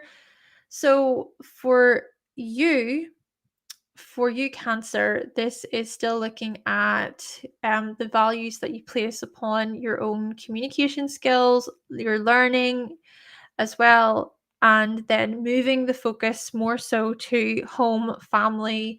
I would even look at this here, Cancer, as just taking some time to like spend time with family, to spend time in your own home, to put yourself first as well, to consider, what it is that you need, what it is that your family needs, to feel supported by family. So that can be quite a loving, sort of affectionate energy for you, which you may really, really enjoy. Of course, it's going into the fourth house and you rule the fourth house.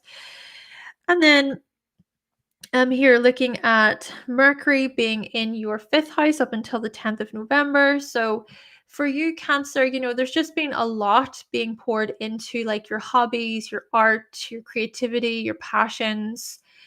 But then as there's been So there'll be curiosity, like this deep curiosity to do with these matters, of course, with Mercury in your fifth house. But then as Mercury moves into your sixth house in Sagittarius from the 10th of November onwards, I think that honestly, for a lot of cancers, it's going to be like a big fired up, fueled up time. Of course, Sagittarius is a fire sign. Fired up, fueled up time to do with work. You know, if you think about here with Gemini had that stellium throughout throughout parts of the month where it's more so about like the work side of things, but you're also going to get a part of this Cancer.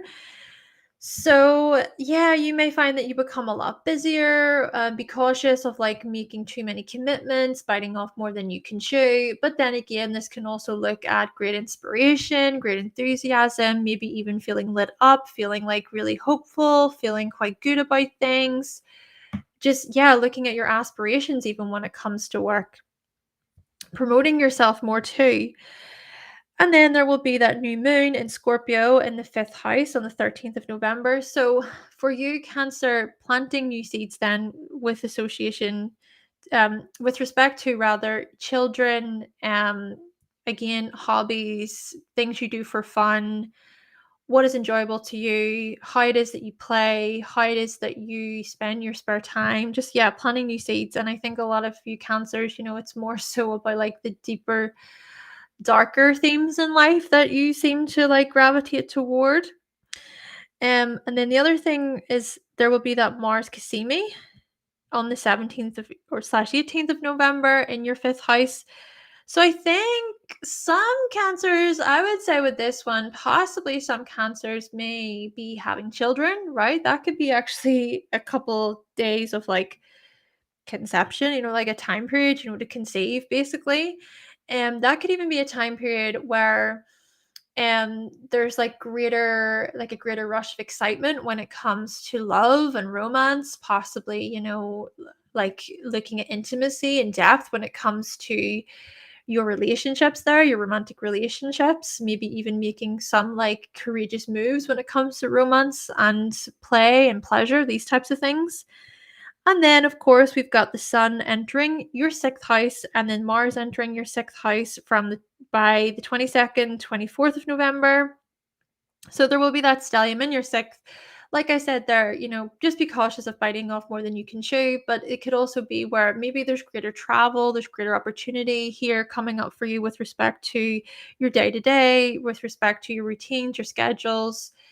Um, again, like this could be, work related matters coming up. And even I would say, like, perhaps even feeling lucky, feeling like blessed when it comes to your health. But again, just be cautious of overextension, okay? Overextending yourself. Then lastly, there will be that full moon in your 12th house on the 27th of November. So, you know what I would say with this one? This is why it's important not to like take things too far or to go overboard, because I think that moon energy in the 12th is going to illuminate like, okay, maybe you need to slow down here. Maybe you need to be cautious of like restlessness, nervousness. Be cautious of like how much you are overextending yourself and how that can impact your nervous system.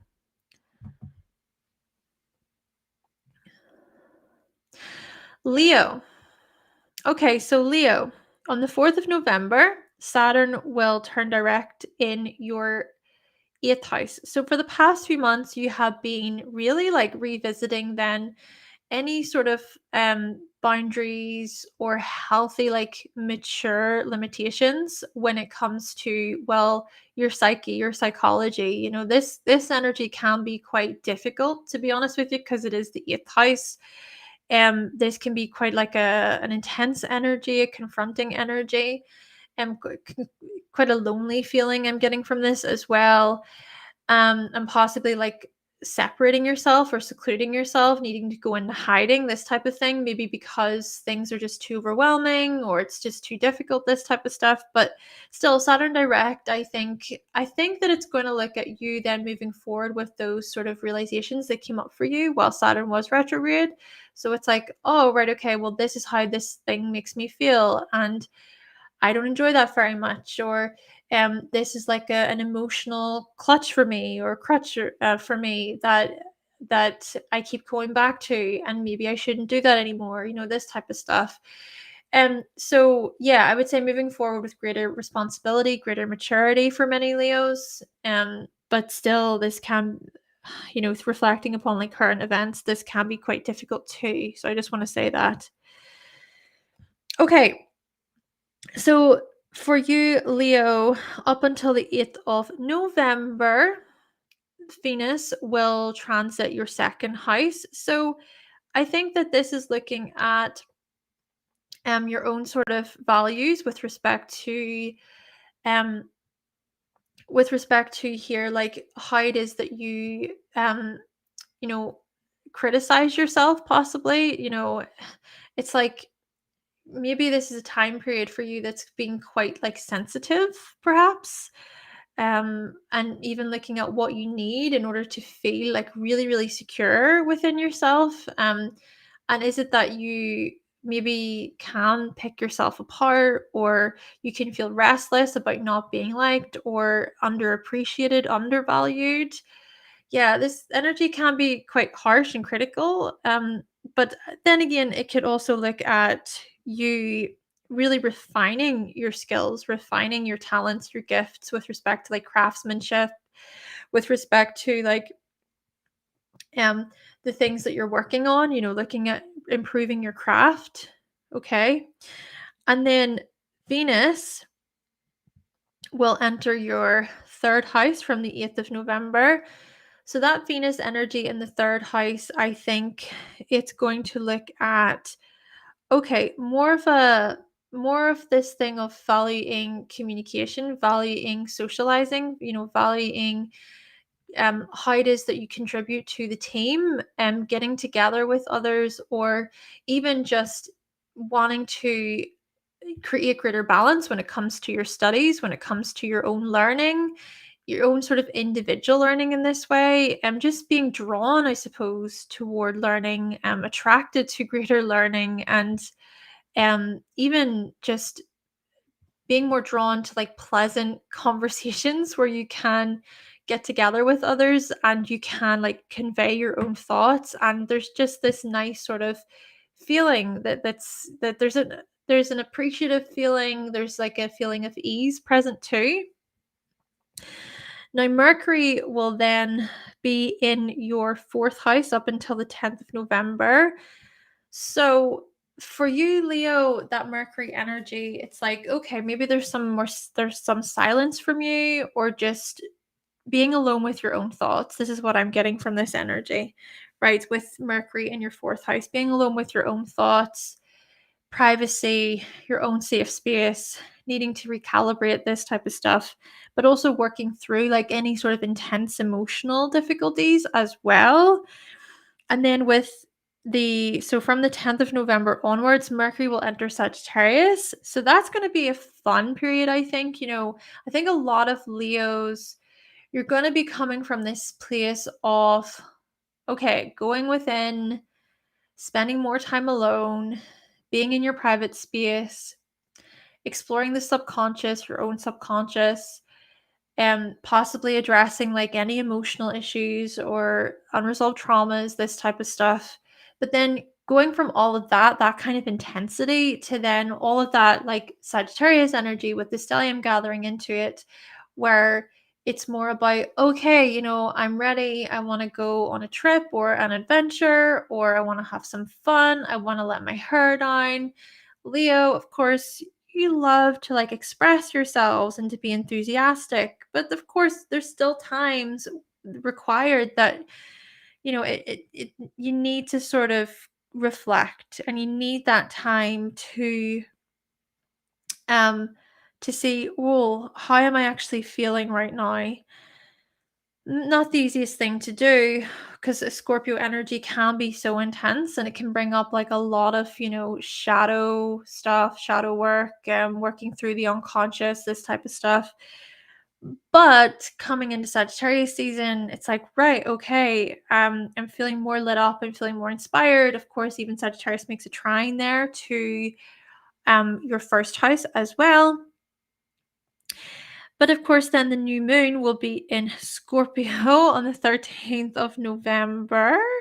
So that new moon in Scorpio, that's going to be, well, that's going to involve you planting new seeds then to do with your own emotional well-being and your own emotional security, and truly reflecting upon, oh my gosh, like what have I learned over the past few years, even with all the eclipses going on in my 4th and 10th houses, those angular houses again coming up for you.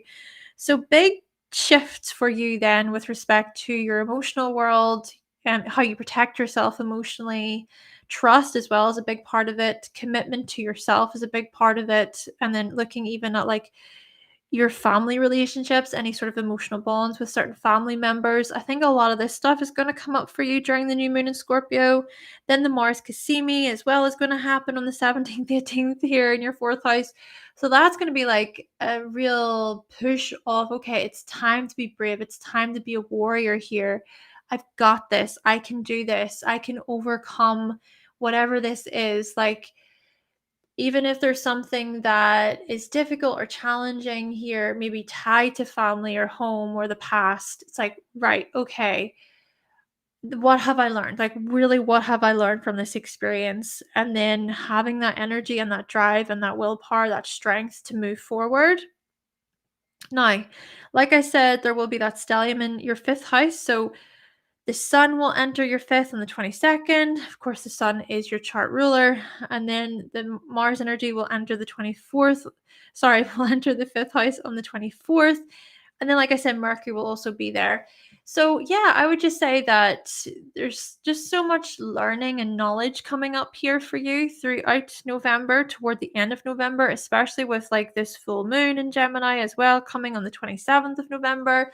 Like I was saying at the beginning of this video, like there's still a lot of lighthearted energy happening to play around with as well during November. We go from like a lot of this real heaviness, this real like deep, deep, deep energy, which we're in right now, which I can certainly feel right now. Certainly. But then we do go to more of like that expansive, lighthearted, more easygoing energy throughout November. Still, the full moon then will happen in your 11th house. So big themes here to do with networks, teams, groups, communities, wanting to be a part of something that's bigger than yourself, but all of it's very much tied to your own sort of personal learning journey. And then back to the whole knowledge piece of it. Even Mercury is the ruler of Gemini. So yeah, I just think that for you, Leo, it's moving your attention toward learning just for fun, or just playing around with new ideas, like spitballing like ideas with others, having that sort of open dialogue with others. Hi, um, hi Tim, welcome. Hope you're doing good. Ellie, Elif, hello, welcome. And then hello, Derek. Hi. Okay, so let's get into Virgo.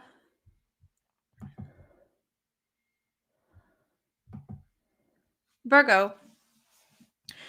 So Saturn is going to turn direct in your 7th house. So for the past few months for you, Virgo, you have been revisiting then these like emotional structures, these emotional boundaries tied to relationships. That's quite a complex one because it's like, oh my gosh, all of the projections that have been coming up for you, all of the healing, all of the inner work, all of the shadow work. What is mine, what is yours, this belongs to me, this belongs to you, the whole sharing piece even tied to the 7th house as well, what is reflected back to you from other people. I would say Saturn in the 7th house can be quite, I would say, like emotionally challenging in this way. But still, I think those challenges can be somewhat rewarding and can show you a lot about your own maturity and the maturity of others as well. So, Saturn direct is looking at you moving forward with these types of lessons. Now, from the 1st of November to the 8th of November, there will be this first house activation where Venus is in your 1st house, Virgo.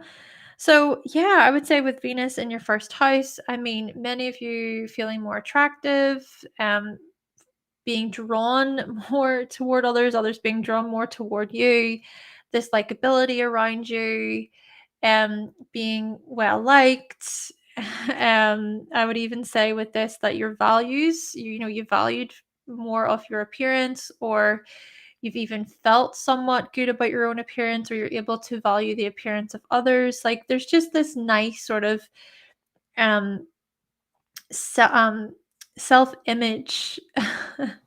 There's a nice self-image that you have radiated since Venus has been in your first house. And then with Venus entering your second house from the 10th of November onwards in in Libra, I think that there's going to be a lot coming up for you, Virgo, with respect to, well, this whole thing of this belongs to me, this belongs to you, right? Going back to the seventh, of course, Venus, Libra energy traditionally rules the seventh. But yeah, I think a lot of this is going to bring up, how do you really make yourself a priority? And when do you sort of sacrifice your own needs for other people? When do you stand up for yourself? How well can you sort of share and collaborate? And yes, I think still this looks at your own gifts and skills tied to collaboration and networking and teams and everything. But it's still looking here at you appreciating your own like way of doing things too, and being able to see whenever perhaps you lean too much toward one side or the other side, and trying to create some sort of balance there as well, especially with respect to your own um, gifts, and also with respect to finances, your earnings, your spending habits. I think many Virgos, you're really going to be looking at your financial position more closely and seeing how you can get things back in balance if it is that things are out of balance for you.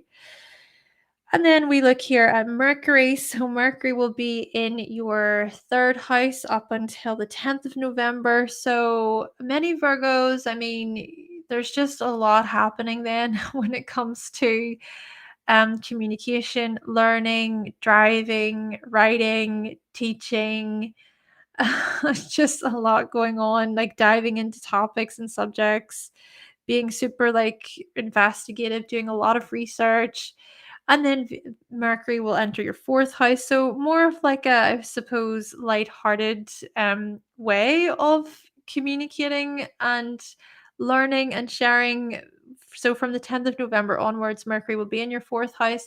So I think that this even invites like more time with family, more time like just being like more adventurous, being more spontaneous, and looking here at how you can make moves regarding your home, regarding your living situation. It is interesting because there will be that like stellium in the third house for you at the beginning of November, well, up until like the Sagittarius season. So that stellium, it's still looking here at like just so much overthinking, being in your head, um, looking here at all of the many like intellectual projects that you're working on. It's just such a priority, right? Such a priority with learning as well. And then shifting all of this into the fourth house, where more of that priority is about home and family and spending time with your relatives, or possibly even looking at how you can sort of add to your home life experience, or possibly even deciding, that you want to relocate, or you want to travel, or you want to do something outside of your comfort zone. But again, it's very much related to home, or even related to your own sort of emotional needs and your own comforts. But there's just something quite changeable coming up for you, Virgo. Of course, Mercury as well is your chart ruler. So the chart ruler, um, that can be quite potent. So moving into Sagittarius in the fourth house, I think the part of it where Mercury in Scorpio says, okay, I'm going to do all of my research. I'm going to investigate. it's more about Mercury and Sagittarius moving to, how can I see the positives here? How can I actually like free myself even from a home life situation? And then there will be the new moon in Scorpio on the 13th of November. So that's going to happen in your third house, Virgo. So that new moon in Scorpio will point toward you planting new seeds tied to these matters that I talked about, those third house matters of learning, writing, researching, this type of stuff. Possibly like learning something new, even looking at like a, learning how to drive or something related to driving or related to your vehicle. Then there will be that Mars CAZIMI in Scorpio as well in your third house. So that could be quite an inspirational time. This could even be where you're willing to like speak to people who you perceive as quite powerful or who you perceive as quite well like established and important. This could be quite exciting actually for you, Virgo, where you really push yourself beyond your limits. Scorpio energy can be like this, pushing beyond the limits and pushing boundaries in this type of way. And I think that that can look at like power moves possibly. And I don't mean that in a negative way, but like in a more of an inspirational, aspirational type of way for you. And then also the 22nd of November, Sun enters Sagittarius in your fourth. Then Mars enters your fourth on the 24th of November. So this kind of goes back to what I was saying with the stellium in the fourth house for you, Virgo. So it is more about shifting your focus, your priorities to that of home and family, and even just your own private life as well. And then lastly, we've got the full moon in Gemini, which will happen in your 10th house on the 27th of November. So, of course, Mercury is also the ruler of your 10th house, too, there. But yeah, that full moon, I think, is going to illuminate so much with respect to like your public image, your reputation. Maybe more people know you, they recognize you, they want to speak with you, they want to work with you, they want to collaborate with you. Yeah, I just think that that can be quite like a sociable time for you and possibly reaping rewards as well when it comes to your career, when it comes to status and your reputation.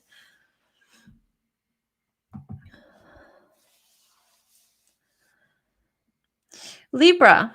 Okay, so Libra, Saturn will turn direct where am I looking? The sixth house, sorry. In your sixth house, Libra. So for the past few months, you have been reassessing the sort of foundations and the structures within your everyday life, within your working life. So looking at your daily habits, looking also here at your health. Are you committed? Are you disciplined when it comes to health related matters? And then, of course, Saturn direct will have you moving forward with such matters, okay? And really like thinking about how you can implement what you have learned as well into your everyday life. Possibly even looking here at emotional boundaries with respect to coworker relationships too, Libra, and even just your own personal boundaries when it comes to schedules and routines and the way you do things, the order in which you do things. So yeah, moving forward with these types of lessons. Then from the 1st of November to the 8th of November, Venus will be in your 12th house. So this is looking at how the beginning of November explores more so what you're doing behind the scenes, what you're working on behind the scenes. A little bit of time just to rest, a little bit of time for you, bit of, TLC, bit of time to yourself, basically, Libra, from the 10th of November. So throughout November, I think that this is quite an attractive time, quite an appealing time for you, more social, and possibly making new friends, meeting new people, putting yourself out there, being in the right types of social spaces, looking even at your values with respect to your identity, with respect to how you look, looking at your appearance, making those types of changes. And even as well for you, Libra, Venus is your chart ruler. So this, I think, is going to be quite like a potent time for you. With Venus transiting your house, being home in your sign. as well. Um, and then the other thing is from the 1st of November to the 10th of November, Mercury will be in your second house, and then it will enter your third house from the 10th of November.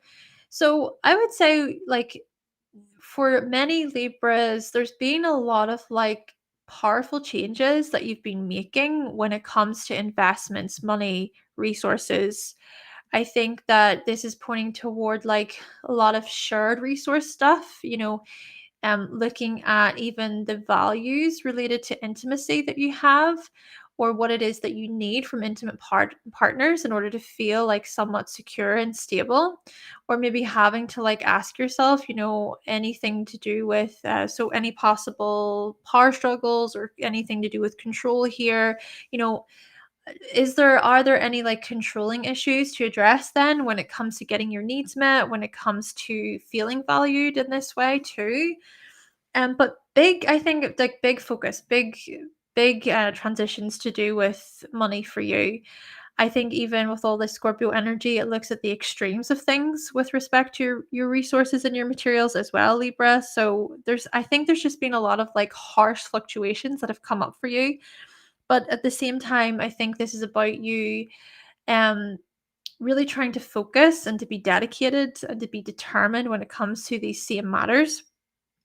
And then like I said, Mercury will enter Sagittarius in your third house. So for Libras, I think for you, this stellium in the second house shifting to the third is more about, okay, I don't want to have to like think so heavily and so deeply anymore about my survival, or about this earning this much or making this much or saving this much or investing this much. I actually just want some time to like travel, to be free for a bit, to go on adventures, to learn something just for the sake of it. I want to be able to have enjoyable conversations that are lighthearted. Yeah, I just think that this is it's ushering in greater spontaneity, greater enthusiasm as well, just even within your daily interactions, within your daily discussions, Libra. And possibly even, of course, looking at like furthering yourself in terms of learning, right? Learning a new language, learning a new sort of subject that can enhance you even in some way, that can further you in some way too, or just adding to what you already know, and adding to your already like known wisdom and knowledge in this way.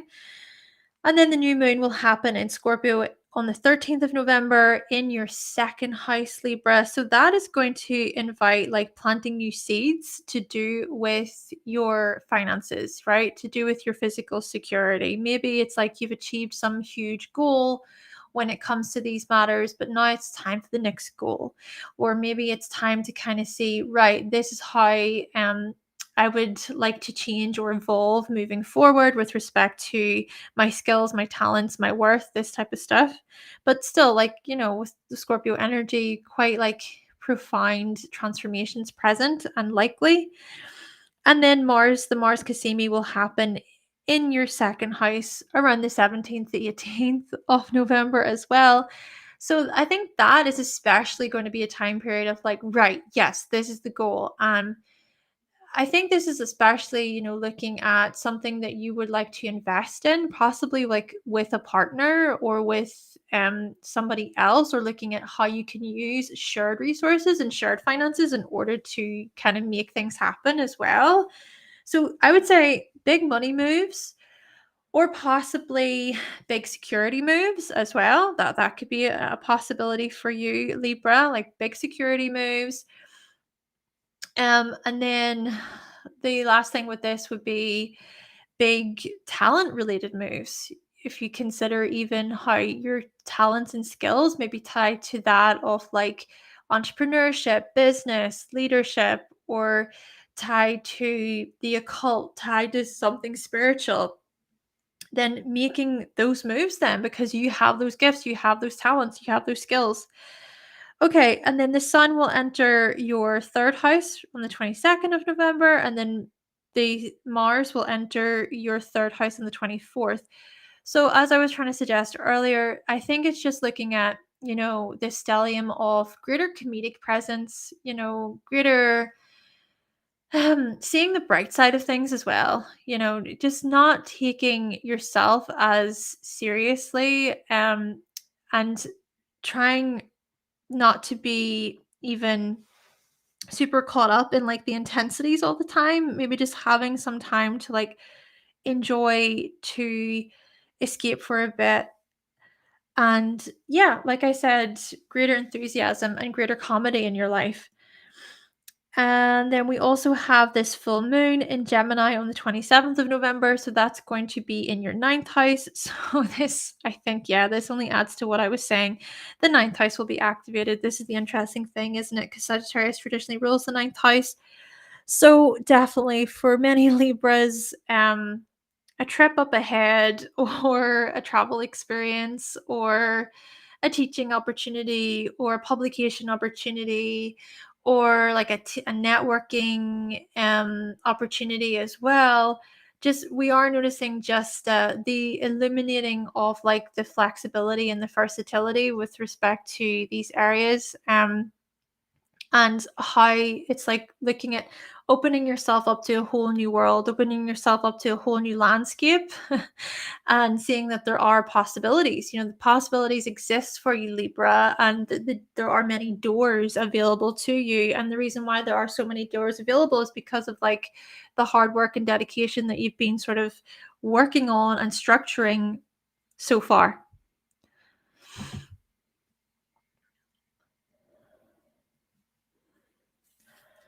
Okay. All right. Scorpio. All right, Scorpio. So, Scorpio, for you, there is at the beginning of the month on the 4th of November, Saturn will turn direct in your fifth house. So, for the past few months, Scorpio, like a lot of you, Scorpio, have been reviewing and reassessing like the structure and the organization of your hobbies, your hobbies, your creativity with respect to the things that you do in your spare time, which of course your hobbies can come into this. And even just like looking at how you can use any possible time throughout the day to like work on these matters. Like Saturn transiting the fifth house turns is about turning a hobby into like a work situation. And it doesn't, I suppose it doesn't necessarily have to be where you turn it into a business. Of course, it can be that, and it can't, of course, it usually is for a lot of Scorpios. But I think it can also look at feeling like work, right? Or making sure that you put in the time and the energy, you put the resources into your hobbies and these forms of enjoyment as well. So I think, yeah, moving forward with these structures for you. And then from the 1st of November to the 8th of November, Venus, of course, will be in your 11th house. So coming into November, I think discernment, being somewhat, yeah, discerning when it comes to friends, groups, teams, who you align with. Who are the people that you want on your team? Who do you see yourself like working with? Even looking at those work related relationships, in terms of how valued you feel, how supported you feel, and how much of a priority are they to you as well. And then we look here at how Venus will enter your 12th house from the 10th of November, Scorpio.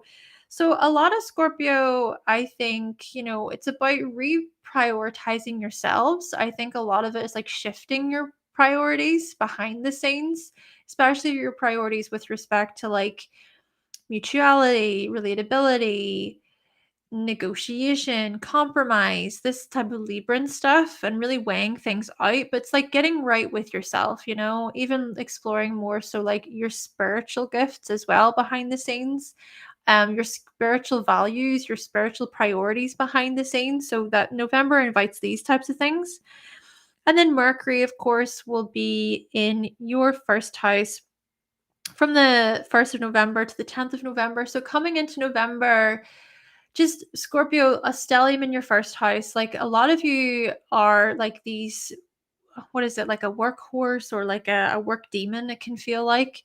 But it's also looking at all of those intensities and what you can do with those intensities and having to really sort of go within and reflect, possibly go into hiding. We think about the Scorpio archetype and the symbol, the scorpion, hiding under rocks. So perhaps, for many Scorpios, there are themes here to do with going into hiding, and privacy, your own privacy. But it still feels like, oh my gosh, there's just so much to do. There's so much to do work wise. And maybe this is partly why, like, you need that time to yourself, because it's like, oh my gosh, I feel the pressures. I feel the responsibility. I feel like so many people are holding me accountable for this thing. I said this and this happened, and these people need my attention. And maybe it just feels like a lot for you, Scorpio, but it's still a time period where, you're certainly like transforming, especially mentally, physically, energetically here, especially with Mercury in the first house, transforming when it comes to your identity, when it comes to your sort of outward view on life, when it comes to how you view your body, when it comes to your physical appearance as well. Um, and then we also notice how Mercury will enter your second house from the 10th of November onwards. So I think with Mercury and just the stellium piling into the second house for you, it's going to invite like greater money moves, greater opportunities when it comes to when it comes to where you see yourself later on down the line, like planning for your future, being a visionary. Maybe this even looks at the whole thing of working smarter instead of harder.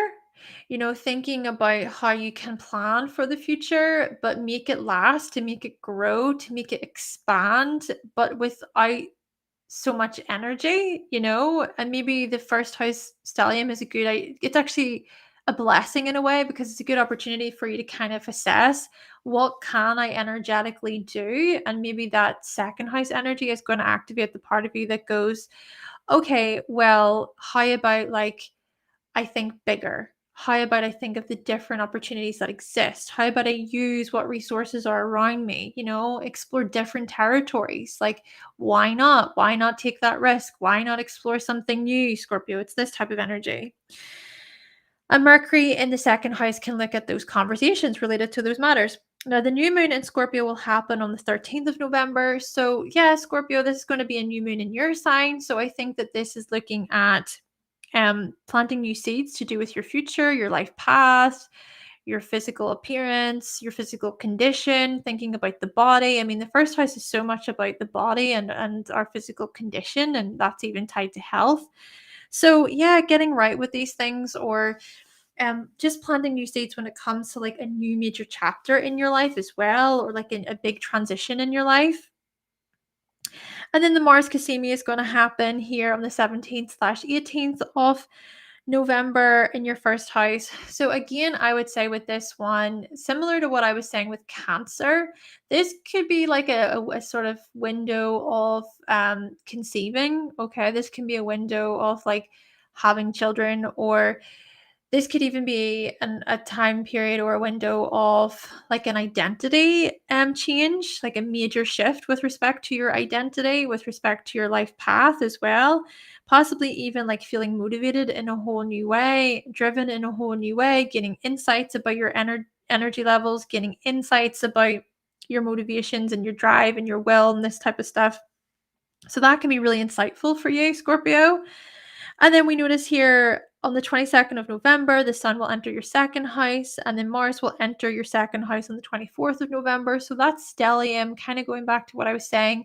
The stellium in the second house, I think, is just going to look at how you can expand your finances, your resources.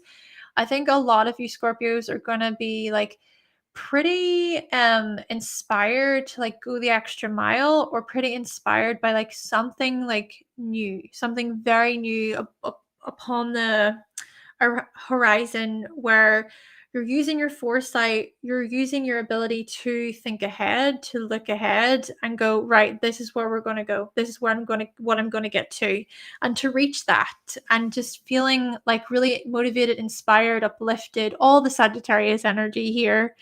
And then lastly, for you, Scorpio, the full moon will happen in your 8th house on the 27th of November.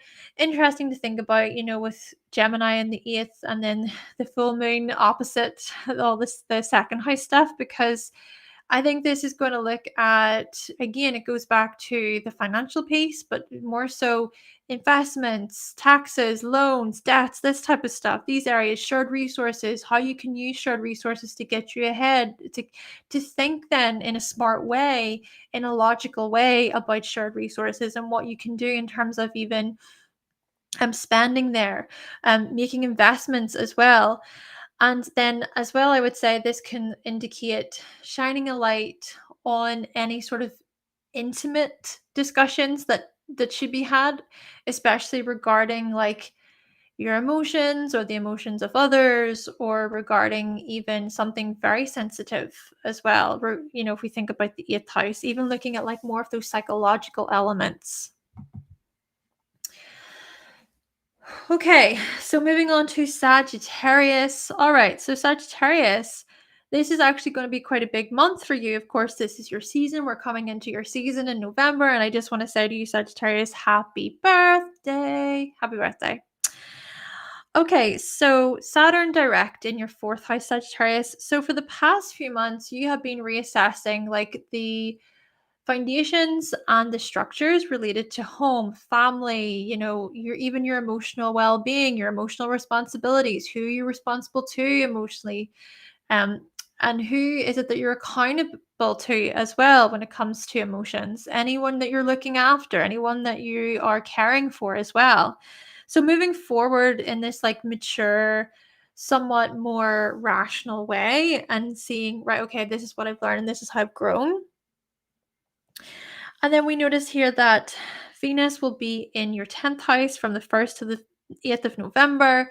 So I think for you, Sagittarius, coming into November, a lot of you are like feeling pretty, I would say, like hopeful or good, blessed as well, especially when it comes to recognition, when it comes to your public image, your reputation, looking refined, looking quite graceful, looking good, looking beautiful, being quite sociable and friendly, being seeming really like attractive and kind to the general public, and also within your profession, right? There's this like radiance that you're giving off. And then as Venus starts to enter your 11th house, from the 10th of November, this is more so than looking at how you shine. Well, there's still like a glow to Venus, isn't there? It's not the sun, but there's still a glow. And how you glow when it comes to friends and communities, and the impact that you make within your friendships and communities and teams. Feeling like you're a part of something that's bigger than yourself, and actually feeling really good about that. And even looking toward like friendships and anything there that you would like to address, especially anything to do with codependency, or like anything to do with people pleasing, even with the South Node there as well. But still, that Venus energy in the 11th, I think it's going to invite greater beauty and value and harmony, and like, all of the Phoenician things here to do with friendships and groups. And then we turn our attention toward how Mercury will enter your sign, right? So that's going to be from the 10th of November. So from the 1st until the 10th of November, just to clarify though, I just want to take that a step back. Venus will enter your 11th house from the 8th of November onwards, Sagittarius. So from the 10th of November onwards, Mercury will enter your 1st house. So this is going to invite like this real desire to want to like communicate more, and possibly even communicating about new opportunities, about new experiences, seeing the possibilities, being a visionary, which you do so effortlessly, having many ideas, just having this great foresight, using your foresight to your advantage as well. Now, of course, Mercury will be in your 12th house up until the 10th of November. So For a good part of November, a lot of you Sagittarians, it is about like, okay, I am recuperating a bit here. I am going within. I'm trying to like go into my private space, into my solitude to get right with myself, spiritual values, and also looking here at anything that you're learning behind the scenes, anything psychological related, anything spiritual related there as well. Doing a lot of like research on your own time, not necessarily showing that research or that information to others, so to speak. Possibly as well, journaling, possibly connecting to source or to God in this really like deep and transformative way with all of that like Scorpio energy in the 12th house too, working through your own inner fears and overcoming those, trying to make sense of those as well. So a lot of inner work in this respect too for you, Sagittarius. But of course, all that energy will start to shift as we approach Sagittarius season, which we'll touch on in a moment. And then there will be the new moon in Scorpio on the 13th of November. So that's going to happen in your 12th house. So that's going to be quite an opportunity for you to, plant new seeds with respect to all of that inner work that we talked about there. And I think that that can even invite like a new frame of mind or like a new way of um appearing within the spiritual space, or even just looking more so at any sort of transformations or changes that you go through with respect to those spiritual sides of things, that's the spiritual side of things. What else could I say for the new moon in Scorpio on the 12th? Perhaps let's think about rest and sleep. Um, that yeah, I think even this 12th house stellium is looking at more so being able to recharge, okay? Especially with the new moon, could be a time of like, right, I want to just switch off. I want to recharge. I don't want to necessarily have to like contribute as much. And maybe you just need that time to yourself for a bit. Maybe it's even a time period where it's like you you really need to figure out like what it is that you want energetically, and you need that quiet time, you need that space. And then the Mars CAZIMI will happen, of course, in your 12th house on the 17th/18th of November. So that I think can be quite profound, like psychologically. Even think about the 12th house, it's tied to the subconscious, or well, even like the collective unconscious, which is like a bigger thing. So that Mars energy, it could be like a really tapping into your own inner warrior, like really tapping into your own inner fire and passion and drive, and what it is that you truly, truly want, and what it is that you feel deeply passionate about.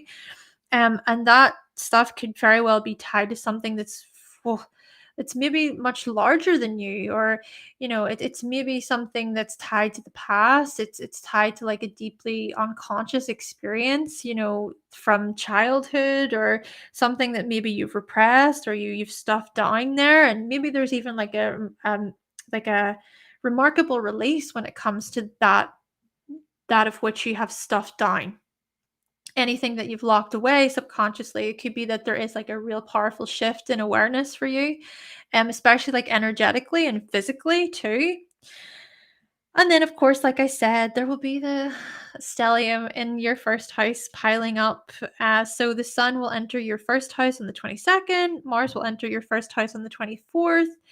So this stellium in your first house, Sagittarius, coming toward the end here of November, I think, yeah, it's looking at these greater opportunities, really actually making those moves, life path changes, lifestyle changes, identity changes, growth as well when it comes to your identity, growth when it comes to your physical condition, your appearance, like major moves in this way. But the moves are going to be quite like inspirational and spontaneous, perhaps. And it's more about like enjoyment. It's more about feeling alive. It's more about energy and passion and enthusiasm and optimism, all of these key words tied to your sign, Sagittarius. And then lastly, the full moon will happen in the 7th house there for you on the 27th of November.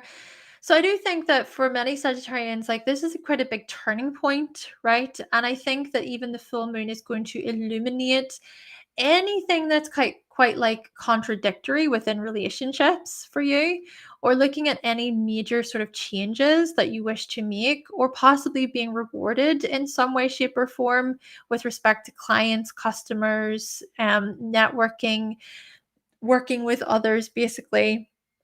And there's greater curiosity. I think that this really is a time period of like, okay, Sagittarius, time, excuse me, just my, yeah, time to get curious. It is time to get curious. It's time to expand. It's time to see what you have outgrown and how you can evolve further, which of course is perfect. It's perfect for your sign. You love to expand. Okay, moving on to Capricorn. So, Capricorn, we have here this Saturn direct energy in your third house from the 4th of November. So for the past few months, Capricorn, like a lot of you have been reassessing the ways in which you like share and teach and learn and communicate and write and read, all of these like third house matters, and possibly as well reassessing the solidity of like sibling relationships, cousins, aunts and uncles, yeah, and possibly looking at like any limitations tied to classmate relationships as well, peer relationships too. But Saturn direct is looking at, right, time to move forward. It's time to move forward with these lessons that can be harsh, lessons that can be difficult, but it's like, right, okay, be mature about these as well. Time to move forward. Of course, Saturn is also your chart ruler, Capricorn, so you know all too well about like waiting and time management and the work that you need to do and the perseverance and the dedication, and that things do take time and you can't really force things to happen on your time. And I think especially Saturn in Pisces has been teaching you this, that perhaps there are like more cosmic timings at play, these timings that are very much outside of your control. So I think the Saturn direct is like implementing these sort of understandings into your own sort of awareness, or into your own sort of daily interactions, into your own ways of thinking as well. Now, from the 1st of November to the 8th of November, Venus will be in your ninth house. So that energy, I think it has invited like greater learning, greater curiosity in this way, putting what it is that you learn to practical use, further training, really wanting to like expand yourself and grow when it comes to training, but again, practical skills. It's about gaining practical skills and practical tools. Of course, it's you, Capricorn, so it is about turning things that you learn into like practical use. It's meaningless if you don't, I suppose. It's like, why would I waste my time doing that? You always think about like your effort and energy. Time is money, perhaps, to Capricorns. But still, we notice here that from the 8th of November onwards, Venus will enter your 10th house. So that's going to be really quite fascinating for you, Capricorns, to think that with Venus in your 10th house throughout November, it's going to welcome in like greater public recognition, which you're going to love. You're absolutely going to love that. You bathe in that, you bask in that. Is that the whole word? You bask in it. But yeah, so I think that this is going to look at, okay, considering who sees you, who's thankful, who appreciates your work, who recognizes you, and who gives you positive feedback, but also who gives you like critical sort of constructive criticism and constructive feedback, because you're also going to value that too, Capricorn. Yeah. um because then you can use that as a way to kind of improve and to get better, to refine yourself. So that's going to be actually quite beneficial, that more people are going to kind of recognize you and see you, and they're going to give you the good and the bad and the ugly, and then that's going to give you a good opportunity to like get better at what you do. Now, Mercury is also going to enter your 12th house from the 10th of November onwards. But before it does, from the 1st to the 10th of November, there will still be that Mercury energy in your 11th house. So for you, Capricorn, like, I think that this Scorpio stellium in the 11th has very much put a focus upon who you can and can't trust networking wise, community wise, group wise.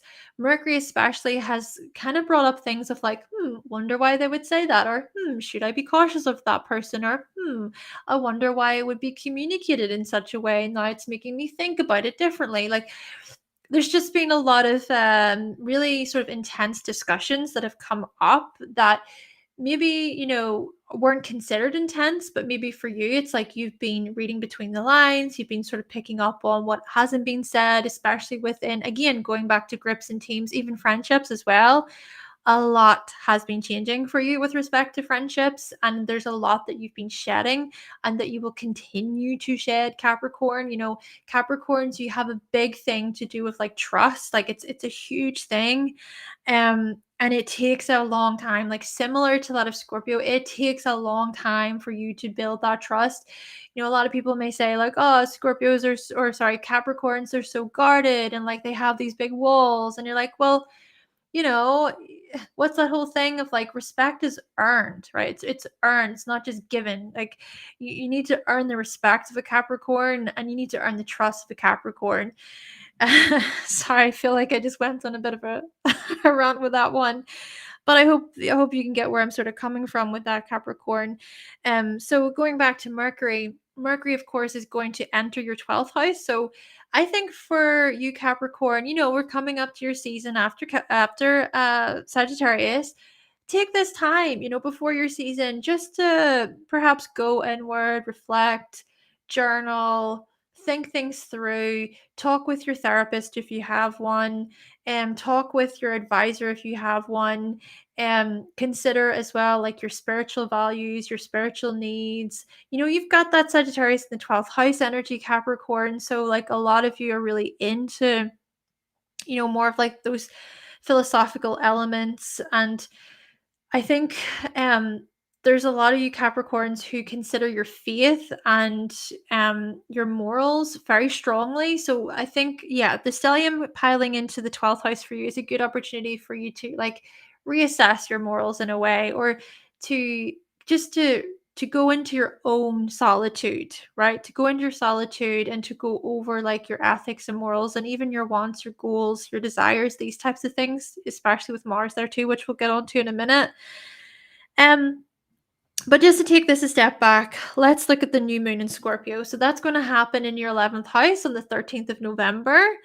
And that, so the new moon in the 11th house for you, Capricorn, I think is going to usher in like you planting new seeds to do with going back to friends, going back to connections, networking, social groups, the type of social group that you want to be involved with, right? Really planting new seeds there, and considering then that devotion and that, like, really feeling like there is a bond, there is a trustworthy bond present. And maybe you'll even be able to see, like, yeah, you know what? I feel like there is this good connection. Like, I feel that this is the type of people that I want to be around because I can trust them with anything, and there's that building of character present too. So big shifts there. Even like I would say new moon, looking here at planting new seeds to do with your hopes and wishes for the future. And usually for a lot of you Capricorns, it's more geared toward like things that are quite intense and possibly even like power driven. That would be something be cautious of, to be cautious of. But that's not necessarily a bad thing. What I'm trying to get at from this here, Capricorn, is the new moon in Scorpio can invite like how you can make those bigger moves so that you can become a professional, or so that you can become an expert, or so that you can be recognized as one of the greats, right? So yeah, planting new seeds then to do with those dynamics. And then Mars as well will, so the Mars CAZIMI will happen in Scorpio from the 17th/18th of November. That especially is going to be significant for you, Capricorn, because that's going to look at then these big like moves then with respect to grips and teams. These big moves then when it comes to your hopes and wishes for the future, and like feeling this sense of like determination and will that real sort of drive. Even think about Mars, it's usually like exalted in your sign. So I think that's that time period, it's going to be like quite massive actually for you, in that you're going to feel like really inspired and encouraged to want to keep pushing forward and to like break boundaries, to push limits with respect to what it is that you bring to the world and how it is that you contribute to the world as well. Okay, so like I said, Sun here, Mars here will move into Sagittarius with a stellium happening in your 12th house. So Sun will move into Sagittarius on the 22nd, and then Mars will move into Sagittarius on the 24th. So this 12th house activation for you, Capricorn, I think that this further just goes back to the whole thing of you taking some time to yourself, taking some time to be in solitude, to get right with God. For example, if it is that you believe in God, you believe in a higher power, to again revisit your spiritual practices, your spiritual gifts here. Also perhaps reflecting more upon like your own subconscious mindset, even when it comes to luck and optimism and positivity. Capricorn, you can often see the glass is half empty, but maybe this is going to be a time period where you're being encouraged to look at the glass as half full, so that's a possibility. And then we also have that full moon in Gemini on the 27th of November, and that's going to happen in your sixth house. So we're noticing here then adapting and being flexible, being versatile when it comes to work and your schedules. Capricorn, it is interesting to me that the business likeness of you have this Gemini energy, and you can sort of change your schedules and your commitments in a way. Um, and I think it's because, well, it's more so dependent on you being able to reflect and go, okay, well, I've thought that through, and I know that this can be changed on this certain time. And yes, you don't really like budge when it comes to your own standards and expectations, but I do think that you're willing to change things around when it comes to your schedules and your everyday and your timetables and stuff like this. But again, it's strategically planned. That's the whole thing I'm trying to get at. And then that full moon in Gemini, I think, is just going to illuminate all of this for you.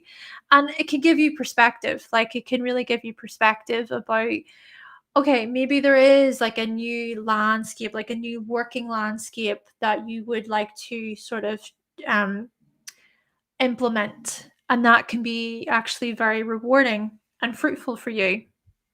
Even health related matters too could be quite changeable, and even being able to like shine a light on any like communication matters. So communication matters and how they relate to your health, such as, speaking to like a doctor or to some medical advisor or a dietitian about what it is that you need.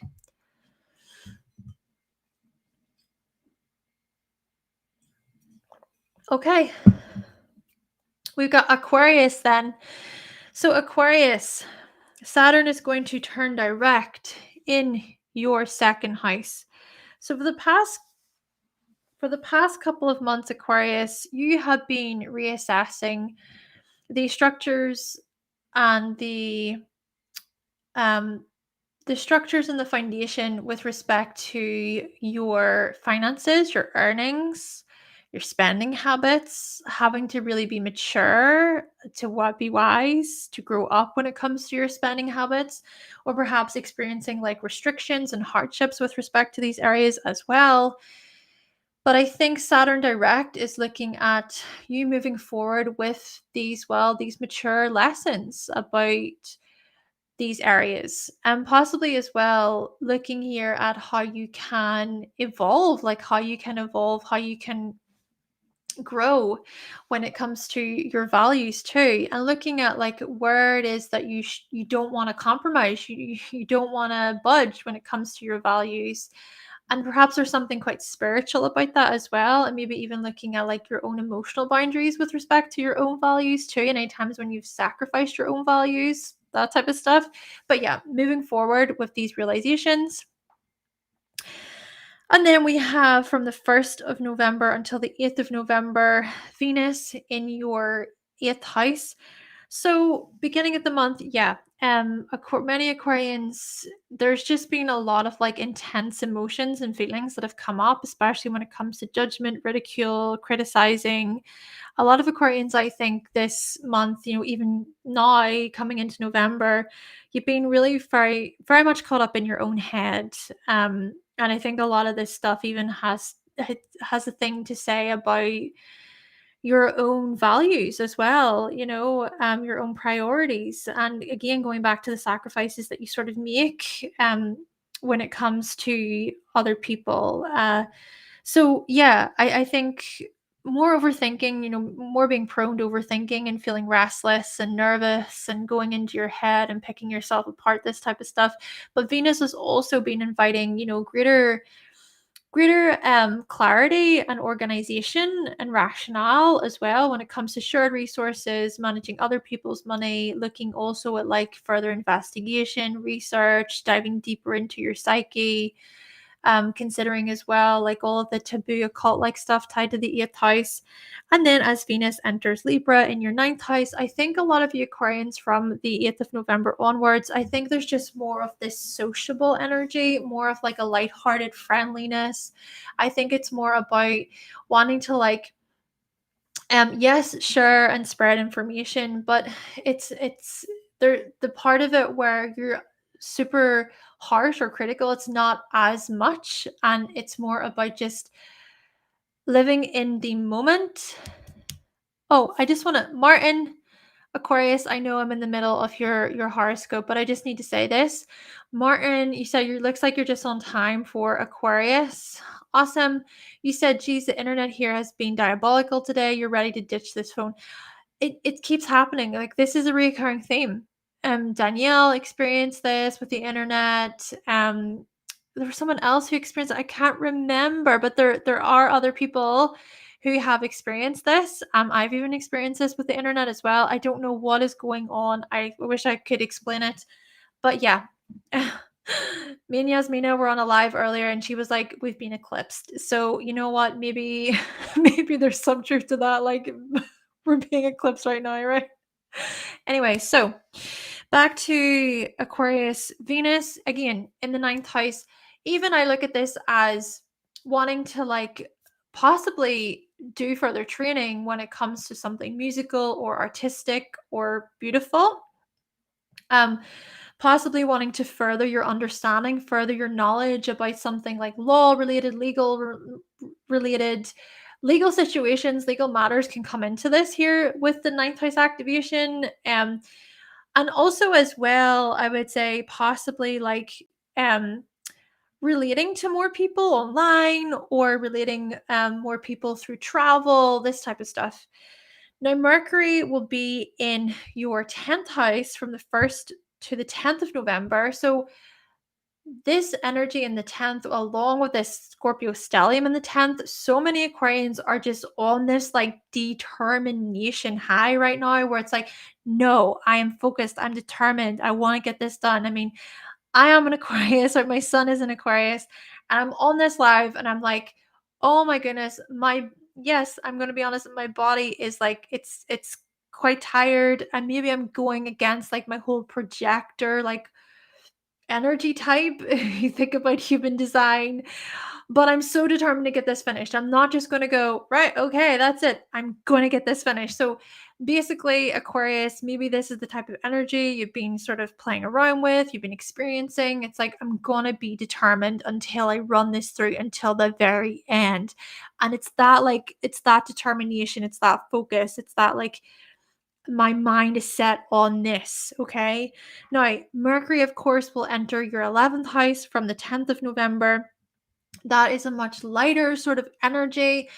So, when we think about it like this, you're going to go from all of this like intense energy tied to your profession, your career, your social status, your public image, all this stuff, to more of this expansive, enthusiastic, enjoyable, spontaneous energy tied to friendships and communities. Of course, the 11th house is the house traditionally ruled by you, Aquarius. So I think that Sagittarius season can be really like beneficial for many of you. It can be a time where you feel like you're in your element. It can be a time where you feel like, yes, I can sort of explore more, or I can be more free. And I can enjoy myself more. I can let go a little bit. I can relax a little bit. It's this type of energy being ushered in. Now, before that, the new moon will happen on the 13th of November in your 10th house. Okay, in your 10th house. So that new moon energy, I think, is going to look at, okay, planting new seeds then when it comes to these career related goals of yours. I think a lot of you have been reflecting deeply upon your sort of career related goals, especially, well, we're going to talk about the Mars CAZIMI in a minute, but with Mars in the 10th house, goals even related to leadership, related to like your passions, and even looking here at how the Scorpio energy in the 10th can look at you being somewhat recognized, within occult like settings, within spiritual like settings. So there's a lot of like determination on your end, but that new moon in Scorpio energy is going to be a time of, right, I want to plant new seeds, right? It's new beginnings about these matters. Okay, so the Mars CAZIMI then will happen on the 17th slash the 18th of November in the 10th house. So kind of going back to what I was saying, my gosh, this CAZIMI is going to be like a big push, a big rush of excitement, like a rush of passion, a rush of like, I can do this. I have got this. I am determined to follow this through until the very end. I'm not giving up. I'm going to make these breakthroughs. I'm going to push past this. So think of this energy and how that will, that strength, that drive relates to public matters, relates to career matters, professional matters. Then, of course, like I said, we have this stellium piling into your 11th house. This sun enters your 11th house on the 22nd of November. Mars enters it on the 24th of November. So that's stellium in the 11th house. It's like, right, okay, now I want to sort of like contribute to the audience, to the group. I want to belong somewhere. I want to collaborate or find my place. I want to be a part of something that's bigger than me, and I want to share this information even with the world, or I want to share in community with other people.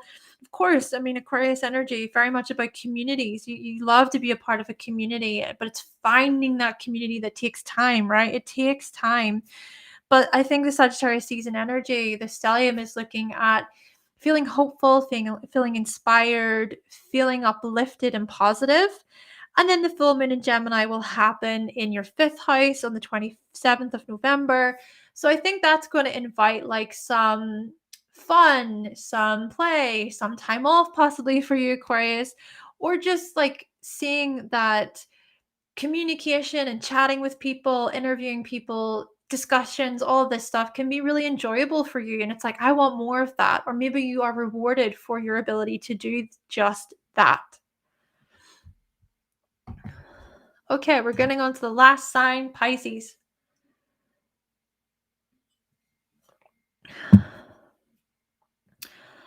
Okay, love, you said that your rising is in Aquarius, but bang in the middle between 1st house and 12th house. Which sign do you listen to?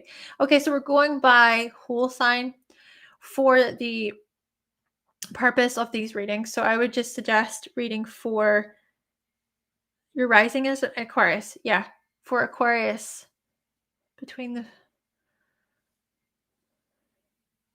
yeah. I We're just going by whole sign. So I would just suggest reading for your rising, which would be Aquarius. Okay. Right, Pisces, let's do this. We've got this. We've got this. Pisces. So, Saturn in your 1st house. Saturn is going to station direct in your 1st house. For the past 2 months, Pisces, you have been reassessing and revisiting your foundations and your structures with respect to your identity, your life path, where you see yourself later on down the line.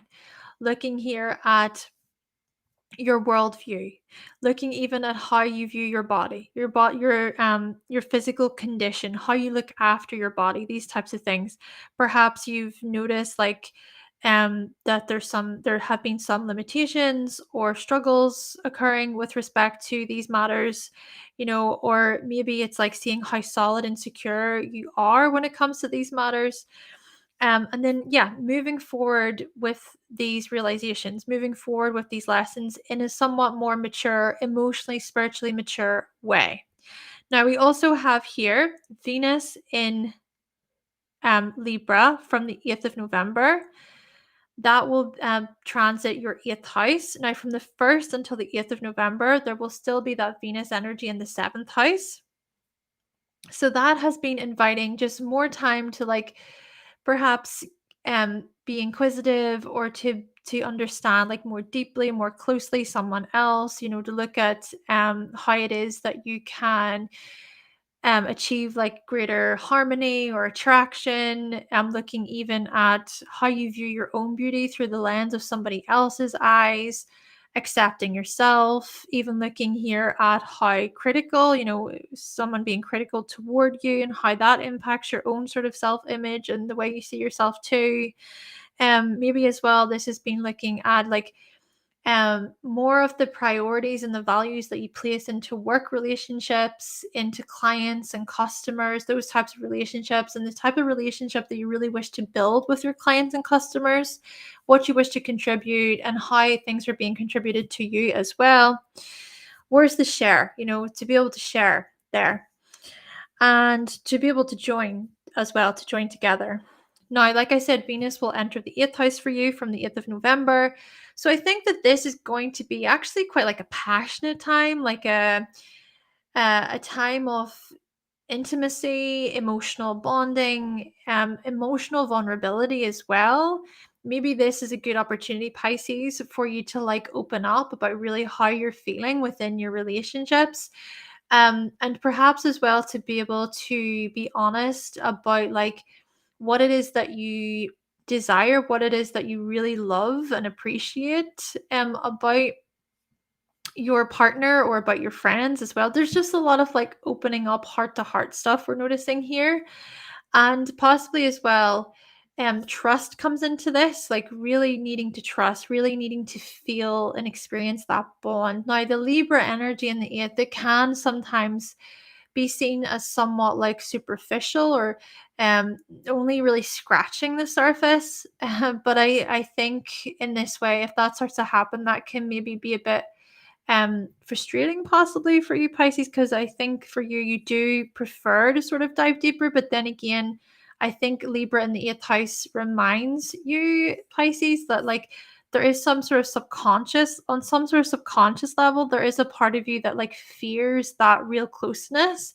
So maybe in this way, there's something in that space, right? There's something about that sacred connection. There's something about that emotional connection that you're going to explore basically throughout November. And that can be quite profound and transformative too. But also I would say with this one, Venus in the 8th house, like more so focusing upon the shared piece. Libra is the sign of sharing and joining together. So there really is like the shared piece tied to resources and money and possibly like saving with a partner, recognizing your spending habits with a partner, anything that you're wanting to sort of achieve together. It's like, right, okay, we're a team and supporting each other through that as well. Okay, so then we notice here Mercury will enter your 10th house from the 10th of November. Of course, it will be in your 9th house from the 1st to the 9th of November. Okay, so there's a lot of this Scorpio energy in your 9th. A lot of Pisces are like reinventing themselves with respect to training and further learning, further knowledge. There's so much like expansion that's been happening, even like underneath the surface here, Pisces, and how that is like reflected outwardly.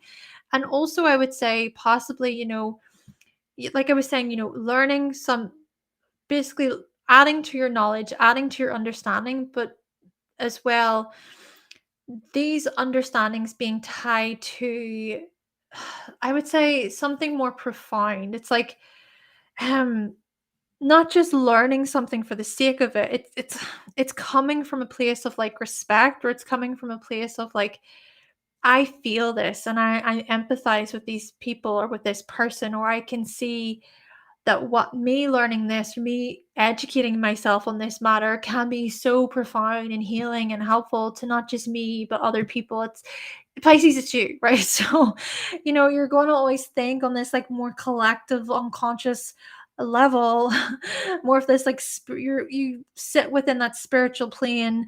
So yeah, I would say like a lot coming up here to do with those understandings, but it's intensity, it's deep, right? And then with Mercury entering the 10th house for you from the 10th of November onwards, maybe this is even looking at taking all of the information that you learn, right, with this stellium in the ninth house, taking all of that information, and there's deeper insights, there's deeper perspectives that you gain, and then bringing them up to the public space, the public arena, or implementing them into your own sort of career, into your professional life. But for right now, you need that time to like recalibrate, to kind of get right with yourself, to strategize a bit, re-strategize, to sort of think, right, what is the direction for me? Possibly even travel is a big part of this, or just, yeah, with the ninth house energy, expanding upon your own perspectives. But again, it comes from a much deeper place. This is what I'm trying to get at. And then how that is showcased to the world, um to your bosses, to your managers within your teams, with that 10th house energy.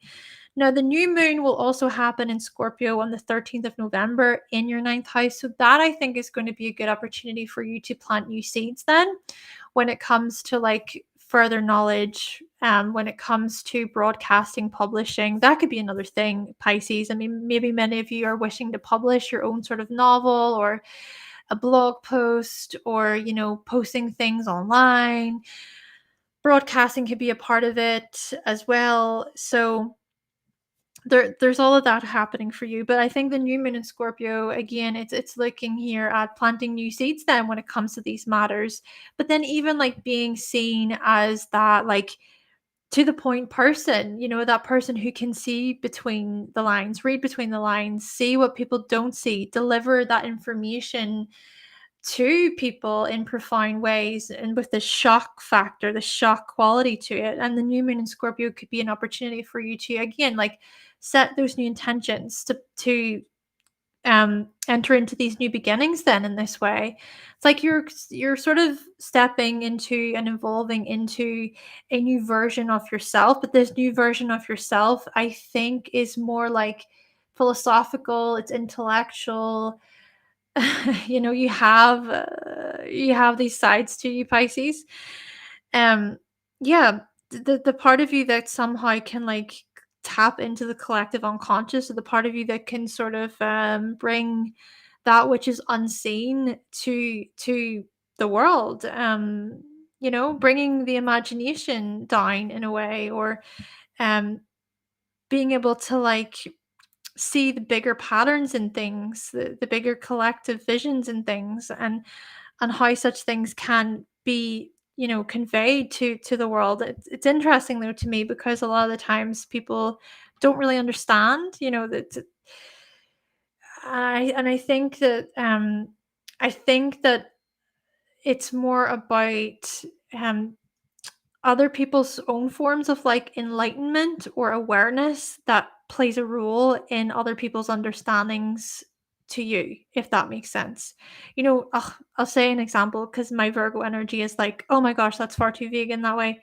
um like, let's say, for example, you're someone who's really into like dream interpretation, Pisces energy. You could be like that, very much into, oh, these are my dreams, and I've been journaling, and I've been dreaming about this. But maybe the symbolism tied to that dream, it seems nonsensical. That could mean anything, right? Sure, okay. But perhaps that information can be relooked and revisited with greater awareness. So for example, someone could interpret your dream in a certain way, but somebody different who could be looking at your dream or assessing your dream, they may also be into dream interpretation, or they may also be into symbolism and the collective unconscious themes, and they've looked into different publications to do with all of this. And so because they have that awareness about them, then they can understand where you're coming from more. If that I hope that made sense. Okay, so me and Scorpio will have around the 17th or 18th of November in your ninth house Pisces. So that is going to be quite a profound one for you. In that I think it's going to invite like this boost of like energy, this drive, this kick, this willpower of, oh my gosh, what have I been doing here for all this time? No, this is really what I feel called to do. Like, this is what I want to publish. This is what I want to broadcast. This is the thing right here that I want to share with the world. And like, I need to do this right now. And I'm so determined about this. I'm so passionate about this. I feel like people need to know about this because it's going to get them in such like an emotionally deeper place. It's this type of energy. Or this could be where you feel really called to like train within a particular area because again, it's there's just something emotional about it. There's just something that makes you feel something deep down. um, and then there's also that like intuitive piece of like this inner knowing. Like, I know that this is going to be remarkable. I know that this is going to change somebody's life for the better. Okay, then like I said, the Sun and Mars. So in Sagittarius, the Sun will enter Sagittarius on the 22nd, Mars will enter Sagittarius on the 24th, happening in your 10th house. That's stellium in your 10th house, Pisces. So coming toward the end of the month, oh my gosh, like big moves here with respect to your career, your professional life, your achievements, your accomplishments, wanting to spread information far and wide, wanting to learn more information from all these different corners of life. I just think that this invites greater opportunity, greater reward, greater respect, greater recognition as well for what you do. This can be quite a time period of you being in the spotlight, basically, Pisces. And so enjoy it. I think I would say perhaps um perhaps it can be a good time to sort of see where you fit, right? See which types of people you fit with and who you align with spiritually. Of course, you're all about like how spiritually attuned you are with other people, how emotionally attuned you are with other people. Anything that's off or anything that's just not in tune, it can feel a little bit so yeah, I think this Sagittarius energy is going to invite just those greater opportunities, but it's also being able to check in with yourself in terms of how you're feeling. And then lastly, that full moon in Gemini is going to happen. It's going to happen in your fourth house. So that's going to be on the 27th of November. Interesting to think about Pisces because, we said about to think about how you're feeling as well, to tap in with yourself. And I think that full moon in Gemini is very much that.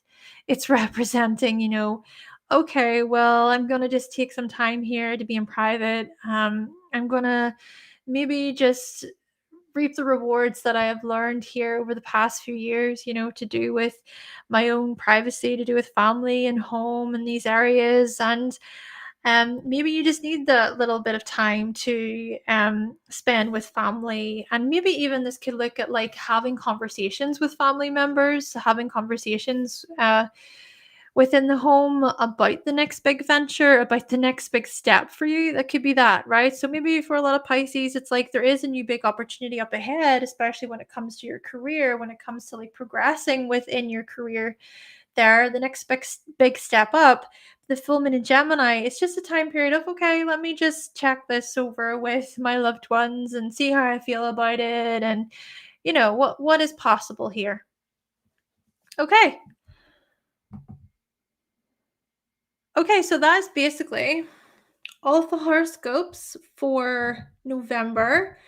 I just want to say thank you so much for being here. If you're interested in joining the Patreon, you can go to Patreon, Hannah's Elsewhere. Thank you so much to my patrons over there for all of your support. Thanks to your support, we've been able to make Hannah's Elsewhere very much a reality here. So thank you so much for your support. And that is pretty much me. If you did enjoy this live stream today, all about November, you can always buy me a coffee. The link is right there. The link is down below. And I'm just stretching out far and wide because I have to do my stretches. Whoa, been sitting here for 3 hours, need to stretch. Thank you so much for listening today. I hope you have enjoyed your horoscopes. And if you have, anything you want to say, anything before I go, let me know. I will put the timestamps at the very end of this video, so please be patient with me. Be patient. And you know what, as well, I just want to say happy spooky season, happy Halloween. I'm so glad I jumped on today for this session. Whew, it was a long one. Month ahead readings are always long, aren't they? But it's good. It's good. Yes, we got here. Okay. So again, thank you so much for listening. Thank you so much, Martin. That's so kind of you. Of course, love doing what I do so much. And you know what? If you want to book a reading with me, anyone, you can go to hannahselsewhere.com. Would love to work with you. And I think that's me. Yeah. Have a great week. Have a great Halloween if you're really into Halloween, Even if not, like if you're off or anything throughout the week, have a good week ahead. I'm gonna get going. Happy Sunday, everyone. Hope you have a great rest of your week. Thank you for listening. Bye.